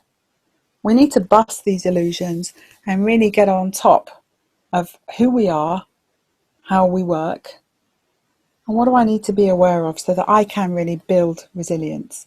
And that's exactly what we're going to run through this afternoon. Understanding stress, really understanding it. It's not a dirty word. It is something that we all suffer from time to time. How does it impact me? How do I know I'm being at the receiving end? How do I create balance? And how do I re-energize? And then ultimately, how do I build resilience? All of which we're going to cover this afternoon. Now let's go back to some biology before we start. Let's go back to school just for a moment. We have these 6 systems in our body that make up the 37 trillion cells, give or take 1 or 2, that are us as we sit here today. Now, all of those systems and all 37 trillion cells are linked.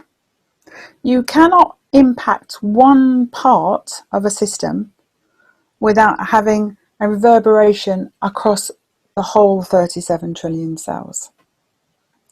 And the challenge for us humans is that when we have a response to something, let's say we get a cold, we think we've just got a cold. But in reality, the cold is masking what is going on in the rest of the body.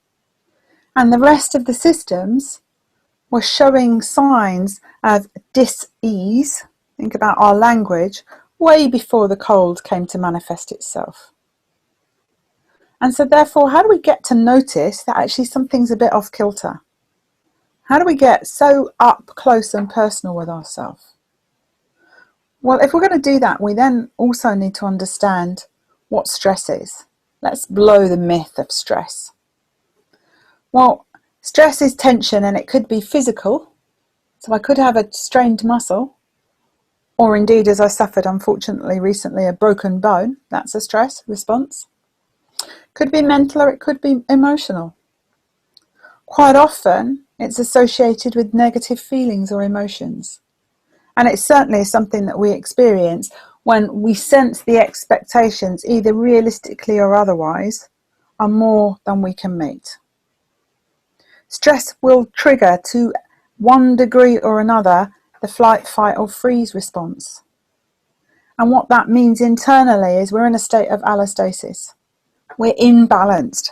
Things are not working as they should. We are designed to be in the zone, working at our best all of the time. That's how the system has been designed. When we're out of balance, we stop that from happening, and then we start to limit the capability of the system. So what should I be looking for? How do I know if I'm stressed? If I'm not that up and close and personal with me, how do I know if I'm stressed? Well, I start to lose some mental clarity. I start to feel a bit isolated. And boy, have we come across this one during our home working experiences. I find rest, ending my day, a little bit tougher. Perhaps I struggle to relax. And I sit down and then I think of all the things I could be doing, should be doing. And I get up and move again. And sleep, maybe it takes me a long time to go off to sleep. Or maybe I go off just fine and then I wake up in the middle of the night and I start to think. Sometimes I question, am I good enough? Can I do this still? Or maybe I find it hard to motivate myself, never mind the rest of my team, to hit that very challenging deadline. Maybe I lose my ability to be objective and opinions about things that a couple of weeks ago I would have just let ride. Or maybe I'm overly empathetic and feeling very tearful, very sad. Goodness knows there's been enough negative news on the telly. Or maybe I've lost my ability to empathise and I find myself becoming ever more judgmental or critical. Not only with my work colleagues, but also with friends and family. Maybe I don't want to answer the phone because they just annoy me. Or maybe I don't want to respond to that friendly email anymore. And if I don't notice this, well, then it doesn't just go away.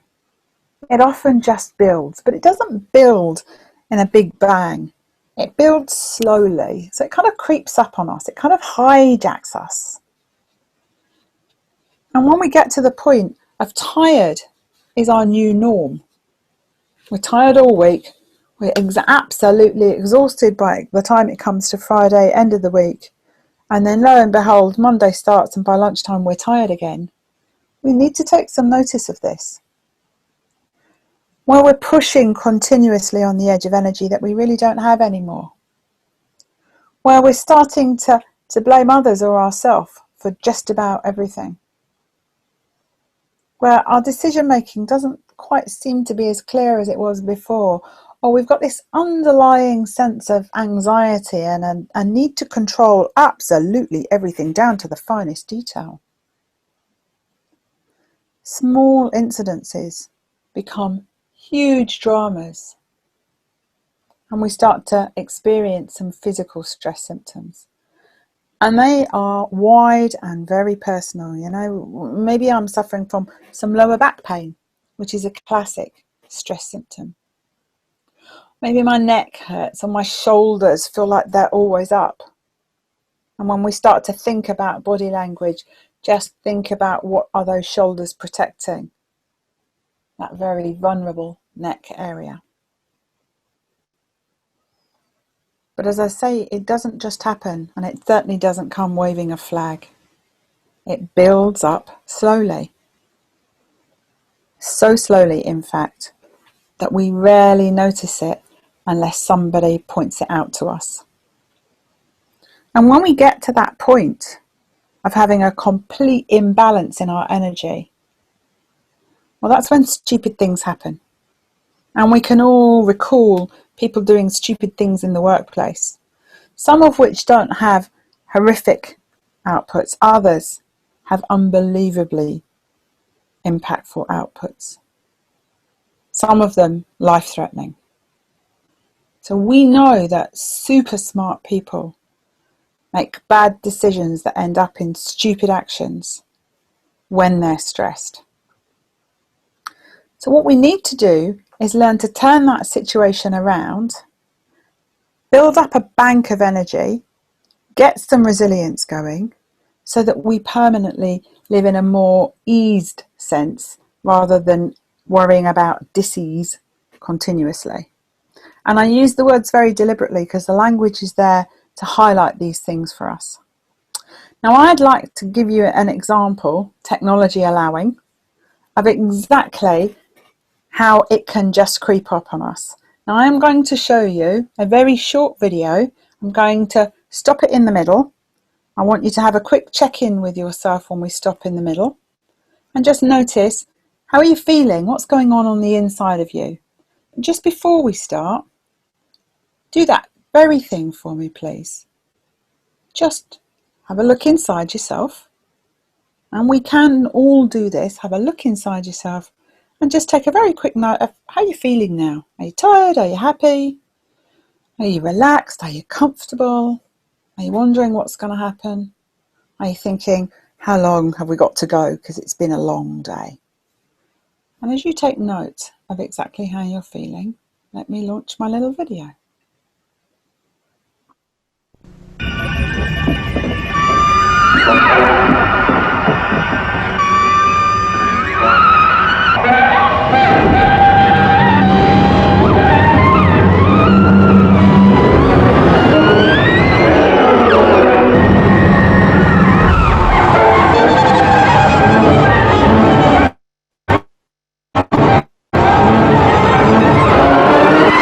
So once again, just take note of how you're feeling. Quick check in with yourself.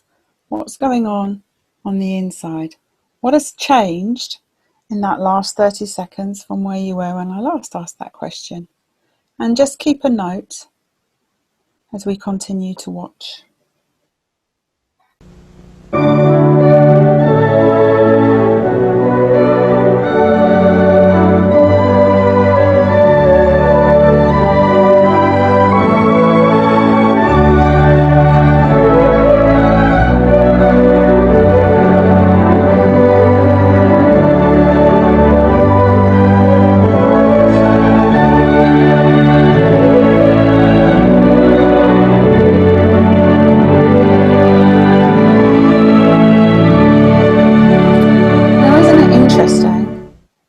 That just sound can have such a big impact on us. Now, I'm sure you noticed that we had the same image playing twice as a film show, and yet the sound in the background shifted from that very scratchy, noisy tune to something that was far more melodic. And the reason that I use that video to demonstrate just how things can impact us is very often we're working in environments where we're only half listening. And the soundtrack that happens in the background can be gently, or perhaps not so gently, chipping away at our resilience levels and our stress levels. As I said, it doesn't come with a huge flag. It gently creeps up on us. But the great news is that when we're aware of it, we can do something about it. So when we're talking about resilience, and there's been lots of definitions of the word resilience today, and I'm going to go along with the ones that have already been presented to you. For me, resilience is about the capacity to prepare for, so that I've got some energy in the bank, recover from, and adapt in the moment in the face of stress, challenge, or adversity. Now, it's all very well me feeling resilient and calm and comfortable when I'm at home and perhaps sat listening to some peaceful music or with a candle on and watching the candle flicker. What about when I'm in a meeting? What about when things have just unravelled on a Zoom call? That's when I need my resilience. That's when I need the ability in the moment to be able to adapt. So what we're talking about today is an understanding where we can build our resilience capacity, sustain our energy, and utilise it in the moments when we need it most, not when we're trying to control ourselves after a tough day at work.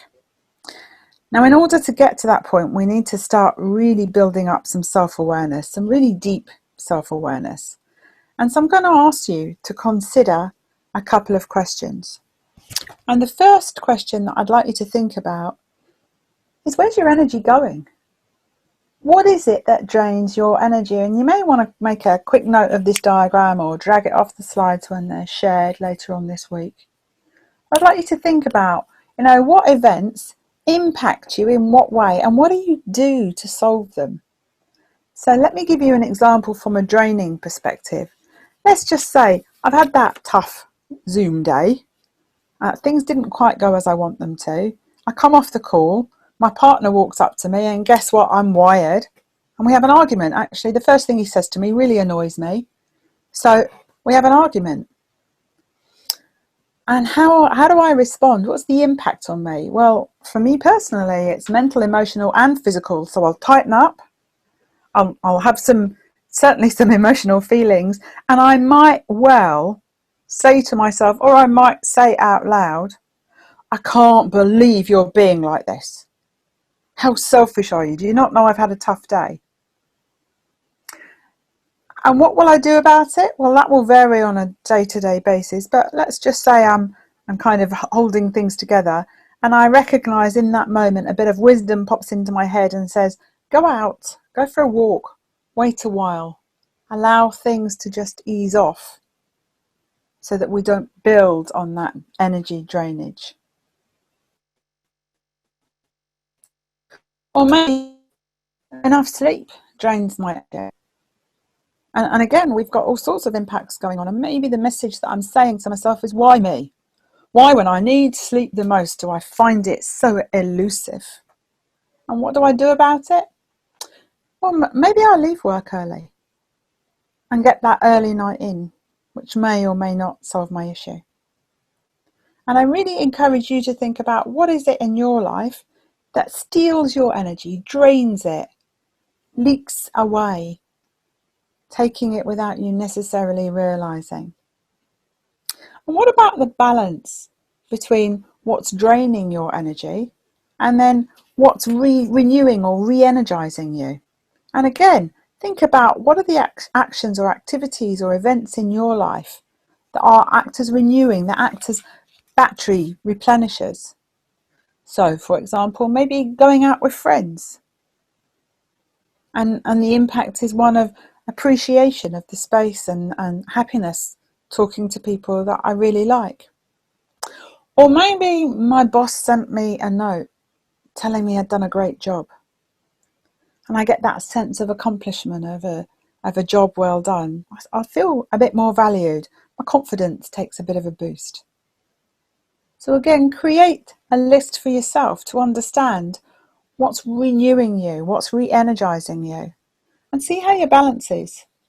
It would be an interesting exercise to run over half a day, or a day maybe, where you're seeing which boxes are getting hooked the most. The one on the red with all its energy drains, or the one in the green with all its renewing experiences. If we can't start to engage at this level, it becomes very tough for us to understand us and what can we do about us. The choices become more elusive. We need to start getting to grips with what's impacting us.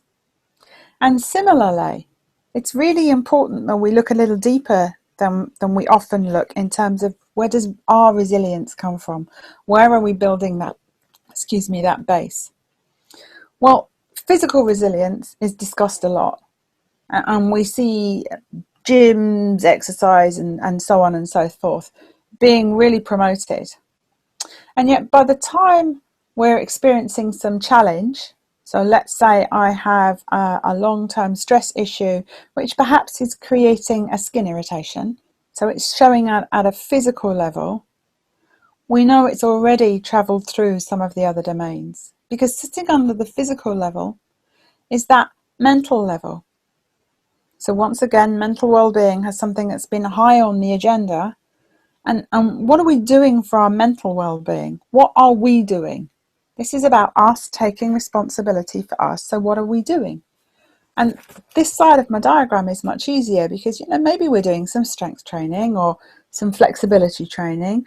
Maybe we're putting some learning in, or creating some mental flexibility, or practicing allowing ourselves to understand multiple points of view.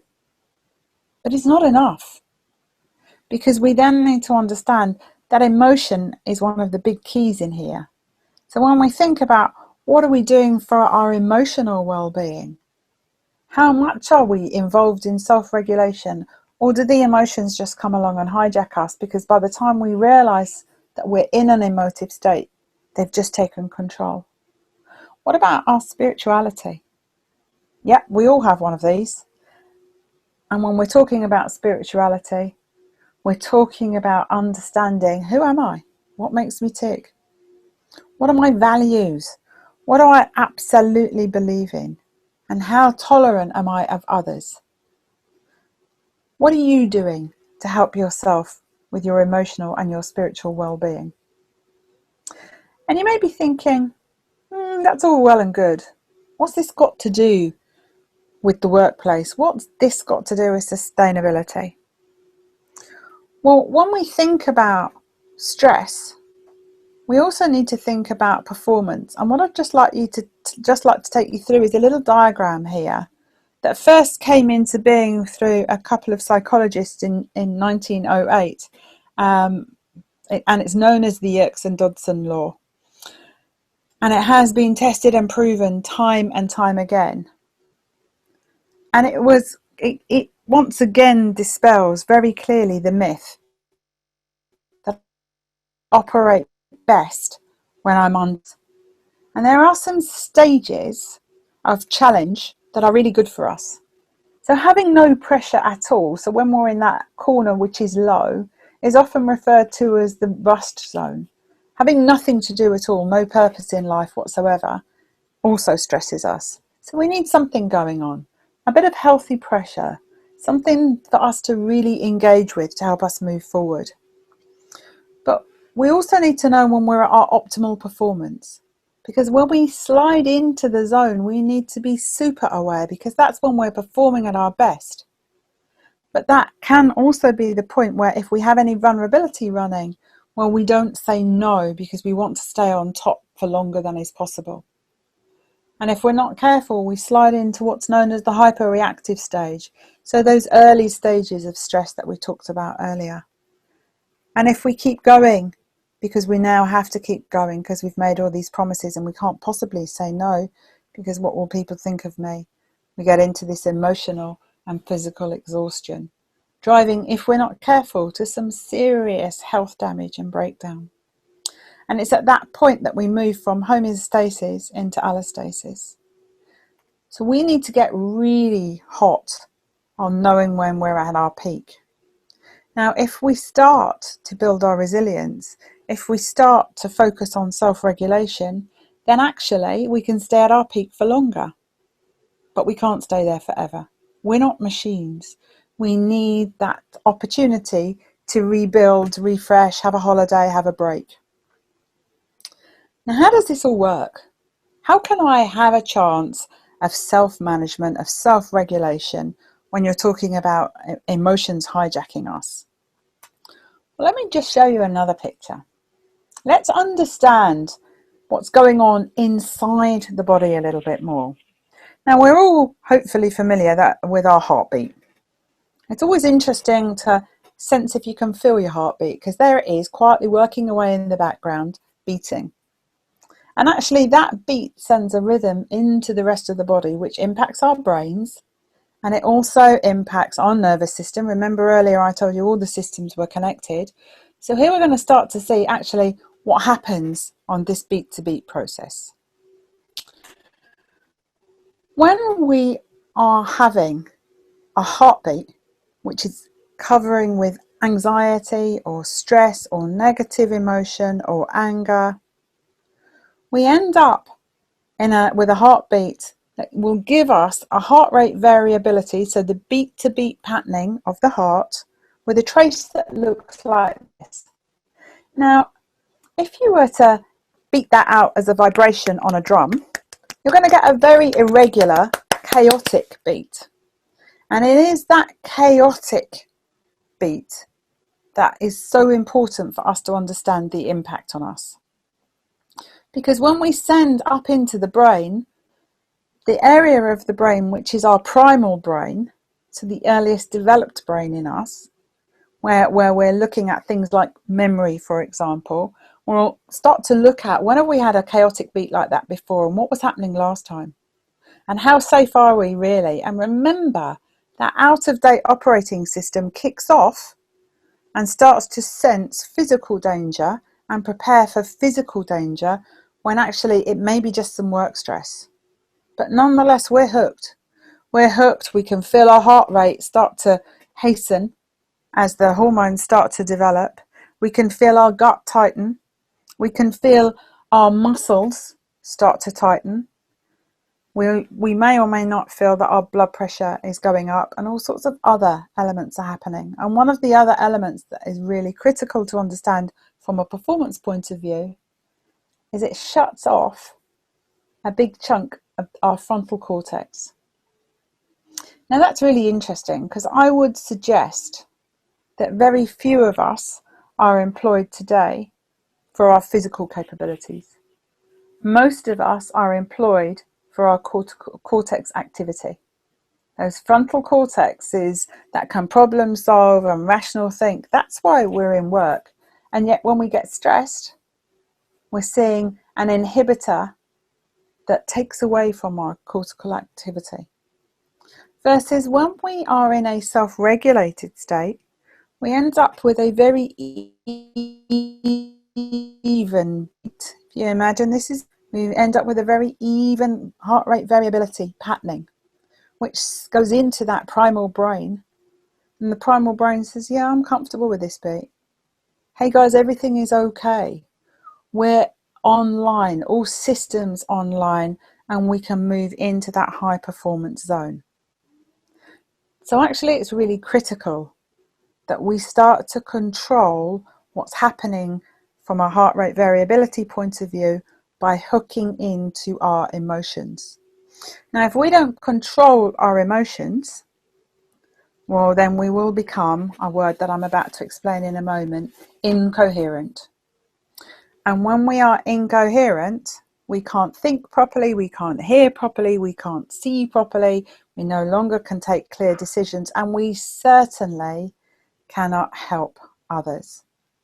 So if we're really going to get to a point where we can be sustainable for ourselves and create sustainability elsewhere, well, then we need to get on top of this coherence thing, and we need to make it happen when we need it to happen. And of course, like all things, the more we practice, the better we get. So what is coherence then? What am I talking about with this word coherence? Well, it's an optimal state in which we've got heart, mind, emotions, brain, all operating as one and in balance. It will create some physiological balance. So we've got the immune system, which is so critical for us at the moment with COVID-19, hormonal system, nervous system, all of the bones, the muscles, everything coming together as one. And when we are coherent, we end up with a much more flexible mental and emotional capacity. In essence, we become the driver of ourselves rather than being driven by our emotions. How many times have you reacted to something from an emotional perspective because they caught you in the moment, only later when your wisdom comes back to have regretted that? How many times have you questioned your intuition and gone against it, only later to have regretted it? When we're in coherence, all of these things come back online. Our operating system is functioning fully, and we have an intuition that is unbelievably on the mark. There are some other benefits of coherence. So there's plenty of tracking at a health level, because this approach is used all the way across the world. So we can see things like blood pressure reduction, coming back to more of a normal capacity. Congestive heart failure improvements in asthma. I have a client who I coach who happens to have asthma, and it has got tremendous value from this. Plenty of evidence for improved calmness and well-being, which equals better sleep, more emotional stability, and certainly plenty of tracking of higher cognitive performance. So how do we get this then? How do we get into this state of coherence? How do we balance our heart rhythms so that we get the kind of heart rate variability to create coherence rather than chaos? The technique is really simple. The impact is phenomenal. And this is how we do it. And I'm going to ask you all to please, once again, practice. So again, please get yourself comfortable in your chair. Put all of your attention in the area of your heart and begin to slow your breathing down. And this time I'm going to ask us to run for a minute, and I'll just talk you through what you need to do.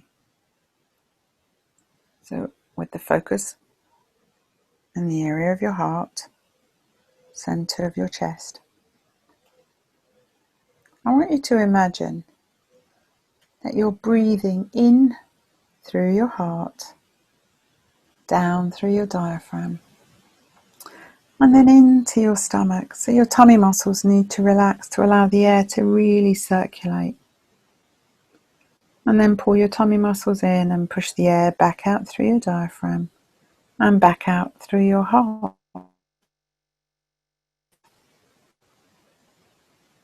Try and get yourself in a nice, even rhythm. Maybe it's 5 seconds in and 5 seconds out. No breath holding, just a continuous flow. If you're someone who likes sounds, or maybe you can imagine a beat of 5 in and 5 out. Or if you're visual, maybe it's the never-ending figure 8 that you see. Drawing that downstroke on the way in, and then the upstroke on the way out. So that the breath can go all the way down through the diaphragm, into the belly, and then bounce back out again.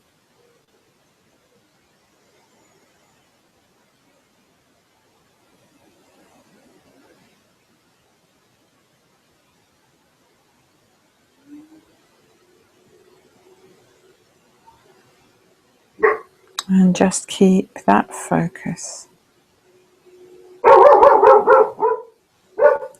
in the area of your heart.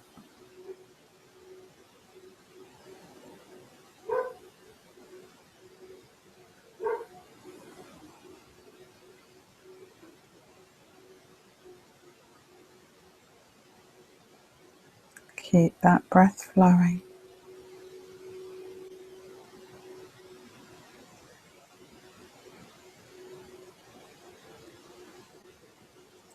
And as you hold yourself in this space just for a moment, check in with yourself. How are you feeling? What do you sense on the inside? On average, using biofeedback, we've noted that it takes about 1.5 to 2 minutes to get into a state of coherence. The more we practice, the deeper the coherence, the faster we get there, of course. But even people that have never done it before, within 1.5 to 2 minutes will get themselves in a balanced state.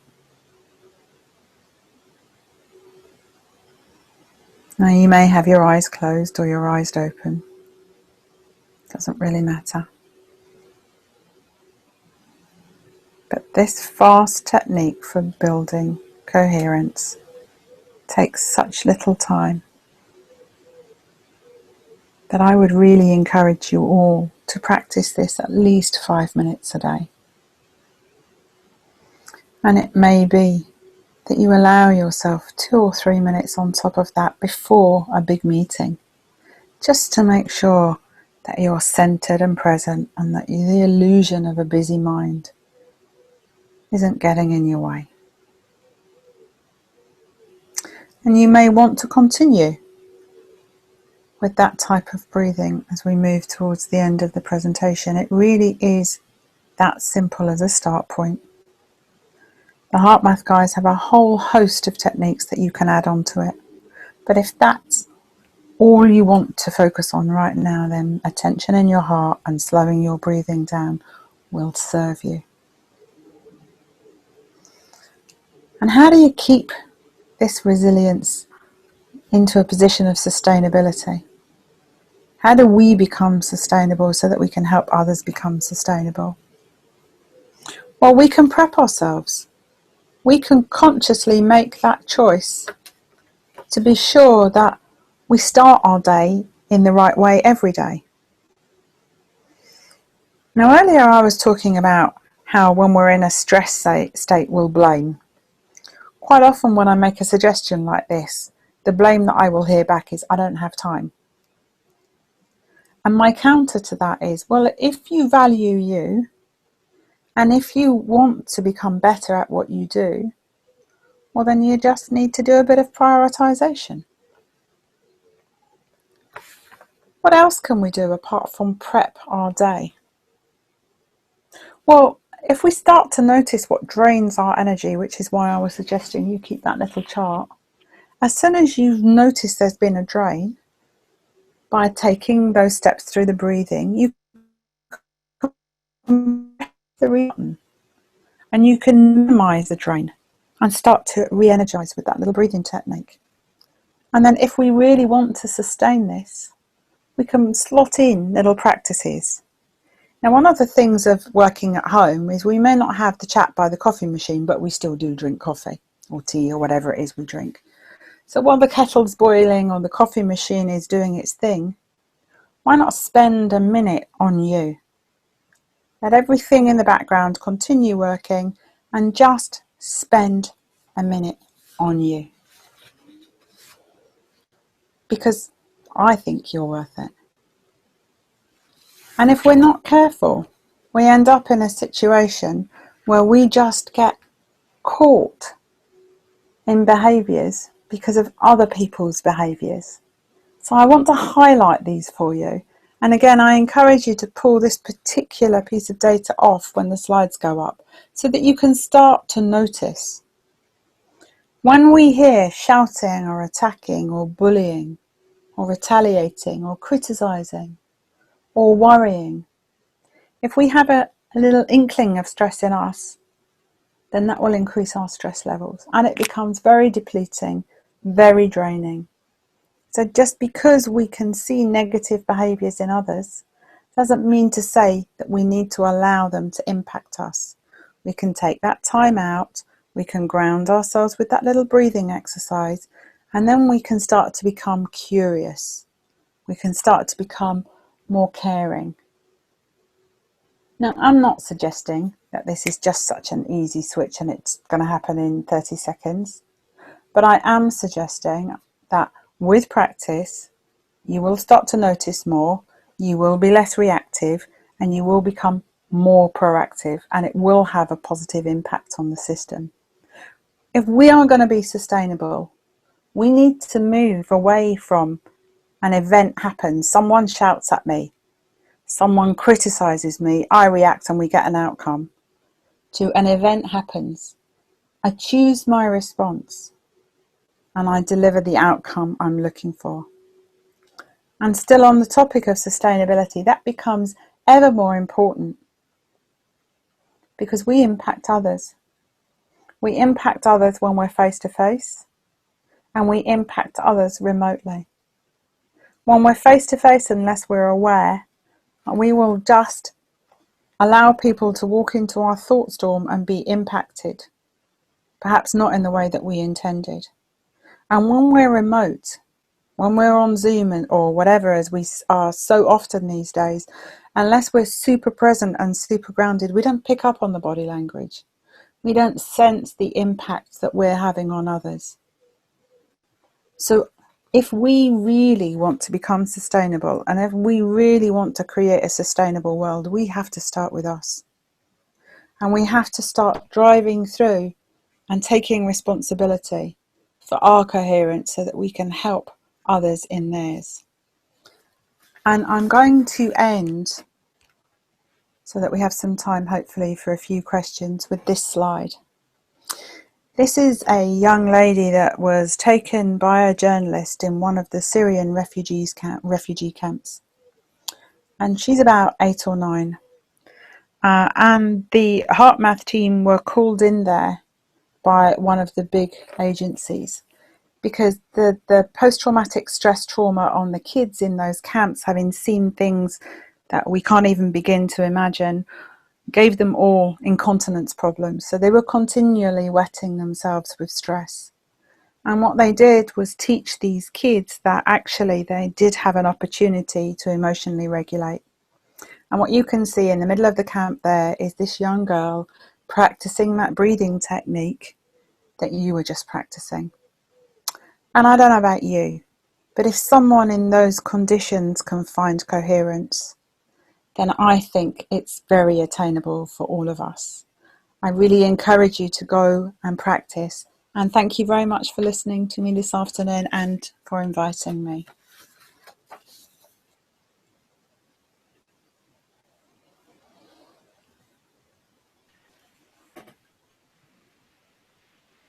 Thank you very much, Sue. I'm not sure if you've attended many conferences this year where we've put some time aside to focus on something other than content, but to focus on ourselves. So has anybody got any questions, any reactions? I mean, we're a smaller group now because I think a lot of our Australian colleagues, Japanese colleagues are getting well-deserved sleep. I think we also lost some of our Indian colleagues, so we're predominantly European now. But, you know, any reactions to what you've just experienced? Anything that you would like to find out from Sue about the science behind this, about where it's actually deployed? I know in the UK, the National Health Service is using this in the emergency room to give the nurses and doctors in that environment techniques to cope with the stresses that they have. But over to you. Please feel free to just unmute and ask any question.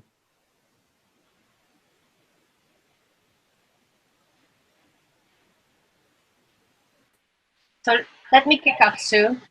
Mm-hmm. So thank you so much for this wonderful workshop. So very recognizable, and I know that it's like this. But there are two main takeaways for me personally. So the first one is that you cannot affect, or it's not completely in your hand what happens to you, but the way you respond to it, that you can tweak and twist and to have a better approach to that. So that's one, which I find very, very interesting. And also your final slide is that the heart radiates an electromagnetic field.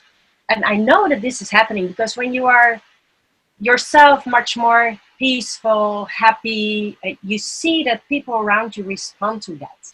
Yeah. So that's also a very, very nice point to take as a takeaway. So thank you that much.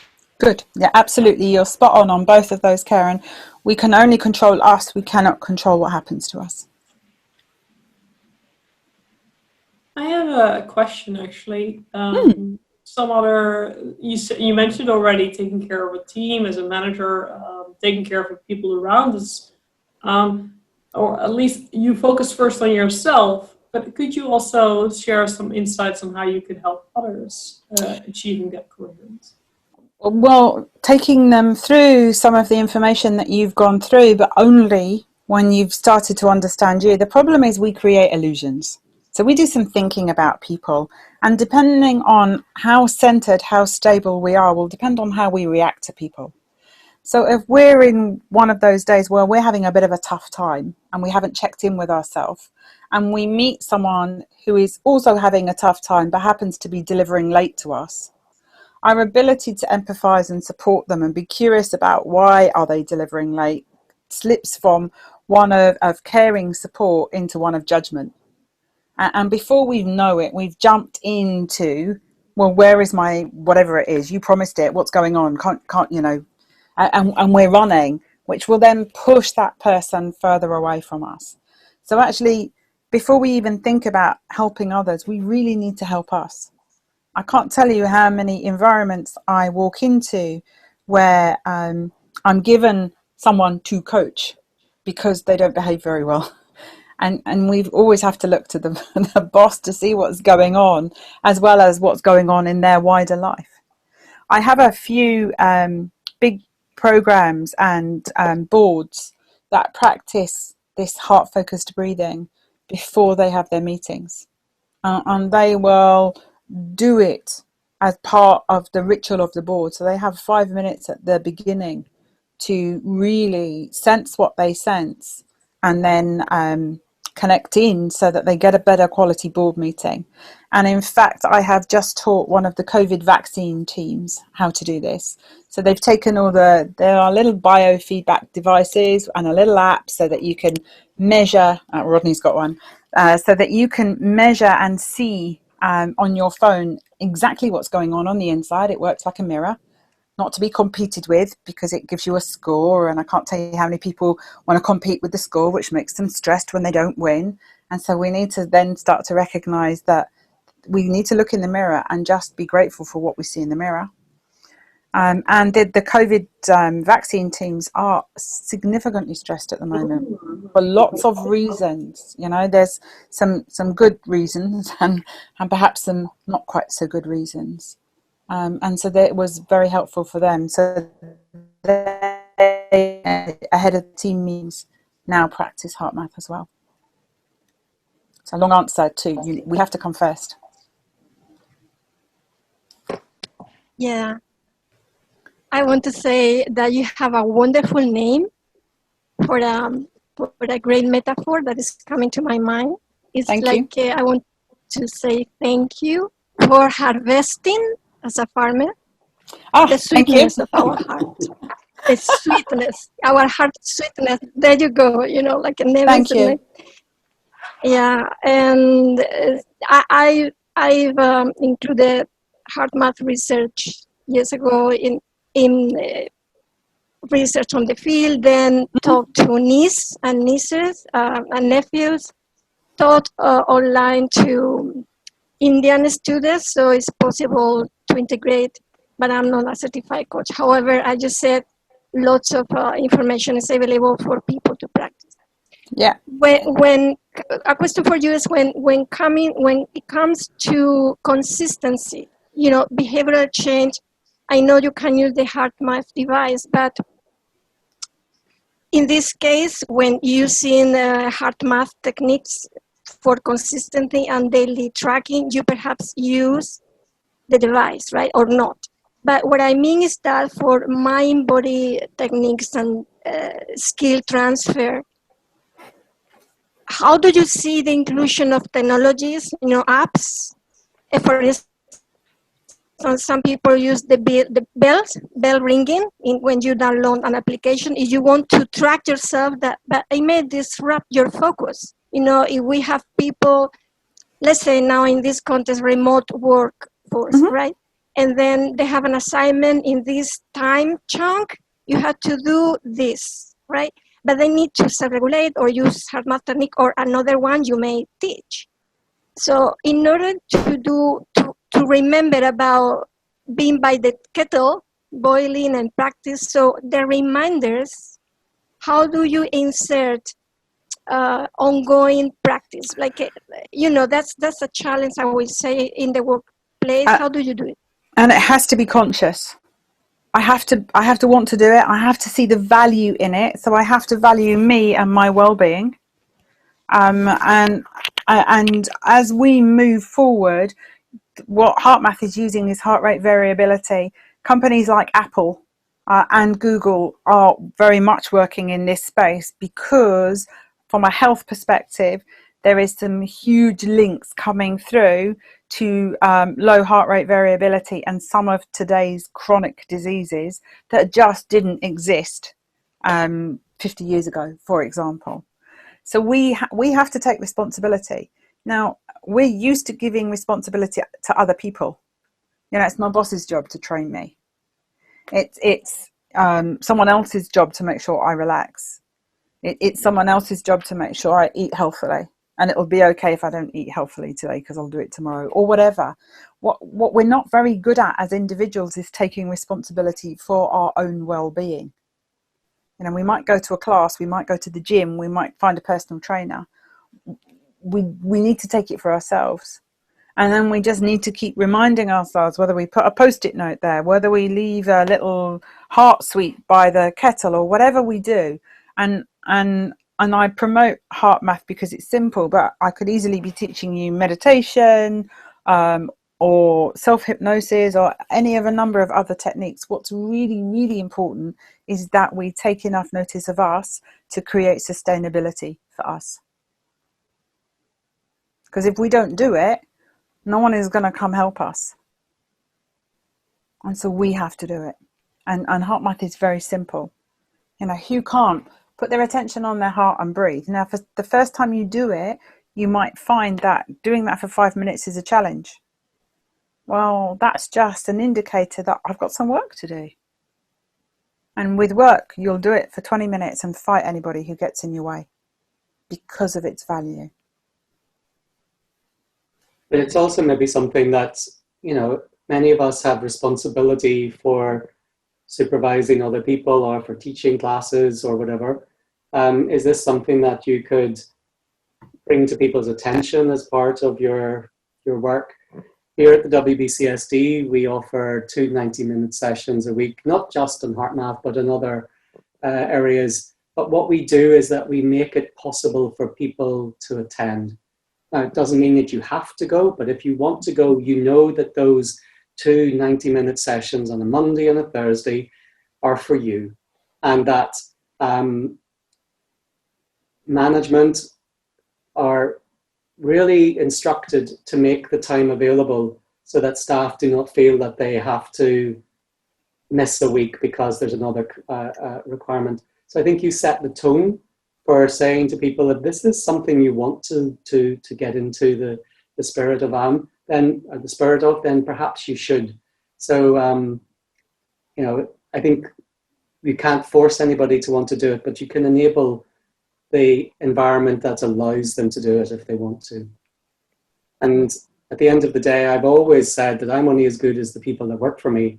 And whilst I can't force them to breathe deeply or to get into a state of coherence, I hope that by enabling them to do so, if they choose to, then it's a win-win outcome for them, for us, and the organization. So we're at the end of the session, but again, I'd like to just thank you all for staying with it, and for Sue for sharing her skills and her experience of this. And I just love the idea that there's boards somewhere in the world that are breathing before they make decisions. Certainly when I've reported to some boards and supervisory boards,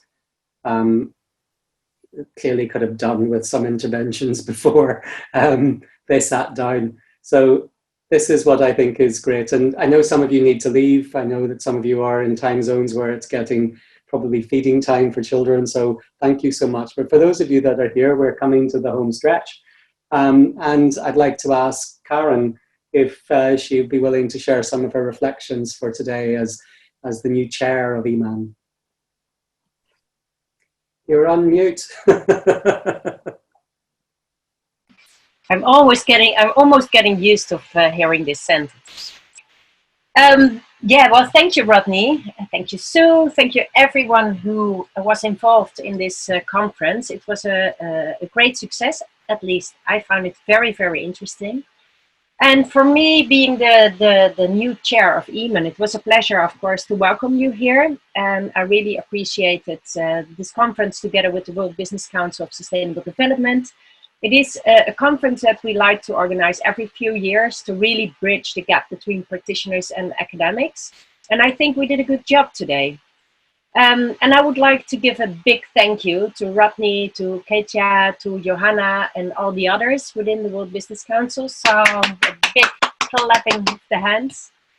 So thank you for all the time, the energy, the effort you have put in organizing this conference. And for the participants, it would be very nice to see you again next year. Next year it will be a bit more academic conference that academics are going to show the research they do.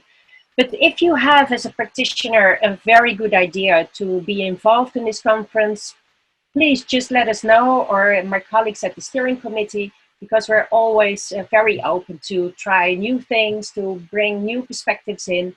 And that will be, yeah, it's also very necessary for us as academics to make sure that we do impactful research and we focus on the things that matter most. So next year's conference will virtually be in Nantes in France, and we have decided that it will, almost 100% sure, an online conference, which is a pity, of course, but we found out and we realized more and more that for the most part of the academic world, all budgets are frozen, so there is no way that people can pay to travel. And it's also very hard for us to travel, at least for people not coming from Europe. Delphine Pibachet, she will be the organizer next year. So she's located in Nantes in France, and it will be a conjunction together with the CSR France network. Also focusing on management accounting, sustainability, reporting, strategic management, all those kind of topics will be discussed. She had to leave a bit earlier today, unfortunately, so it's up to me to present the next conference. It will be our 25th anniversary, so hopefully it will be it will be, of course, a very interesting agenda, but hopefully it will be a very happily gathering again. So the organizers came up already with a few new approaches. For example, we will have speed blogging. We will do a virtual visit of the eco places. We will have different tracks, so tracks specified towards specific themes, but also a track in French for the French people, because a lot of the participants from the CSR French network, they speak French. And also here we try to bring practitioners in. So if you have any ideas, if you want to organize a workshop, please contact me or Delphine, most happy. So I learned a lot today about resilience, personally wise, but also what it could mean for the people around me, for my family, for the organization I work in. And I really wish that you will have very good months in the coming time, and that you will show resilience, and that you will be able to be resilient, not only as a person, but also in your organization. And I hope that we will keep up the good work to work on sustainability and to make this world a better place. So I think it's time now for the virtual drinks. And Rodney, I would like to hand over for the final closing words. Thank you all. There we go.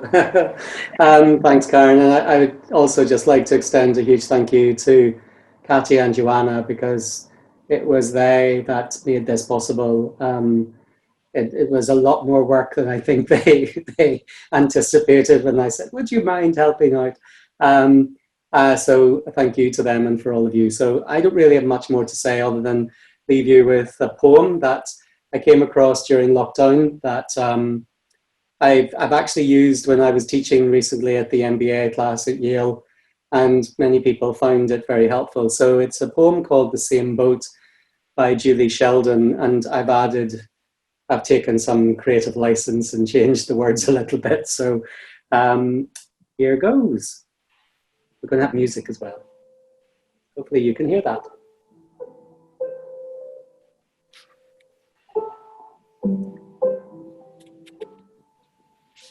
So we're all in the same boat, they say, but I would disagree. There's so many different sailing boats upon this stormy sea. Some sail in ocean liners in comfort, style and ease, relaxing on their balconies, sipping their G&Ts. Some speed along in motorboats as if it's all okay, with little care for smaller craft that might get in their way. Some struggle on their battleships, there's nothing going right, endlessly preparing for the next relentless fight. And some huddle in their lifeboats and pray that they'll be saved, hoping for a calmer sea and fearing every wave. And some drift around upon the rafts that barely stay afloat. They're praying for a change of luck and a chance to board a boat. And some haven't found their sea legs yet and dread each wave and swell they're struggling to stay upright and don't feel very well. So whilst you're on your journey to a safe and calmer port, look out for fellow sailors who may need some support. Could you throw them a life belt or a paddle or an oar? Perhaps you could help guide them a bit nearer to the shore. So I hope your time at the EMAN event today has made you realise what is possible and needed for your career and research to thrive. So what kind of boat are you sailing in? Is it profits at all cost? Or are you open to the possibility that means we're not all lost? And remember, none of you can sail a boat if you don't take care of yourself. If you want to get to a calmer shore, if you want to get others with you to a calmer shore, then you need to take care of yourself. And remember, resilience is not just risk management, but it's about taking care of how you feel and how you practice. So thank you so much for joining us today. If you do have time to stay, I have a beer that's chilled that I'm looking forward to. If not, we'll see you next year online, hosted this time by Nant. And once again, to Katya and Joanna, thank you so much for everything you did to make this possible. There we go. Thanks. Thank you so much. Quick word before we end this. It would be great if we get to get your feedback on this event. So I've just dropped in now the link to the survey. And as Ronnie just mentioned, for those of you that can stay, we will be doing virtual networking drinks. So this is a really nice opportunity to continue some of the discussions we've had throughout the day. Also have hopefully some more informal discussions. I'm not going to lie, I'm quite brain dead at this point. So if you can stay on for that, that would be wonderful. We'll start at 5:50 so that you have enough time to go grab your beer, cocktail, whatever it is that you fancy to drink at this point. So here's thanks again, and hope to see some of you guys in just a few minutes. Cheers. Thank you. Cheers.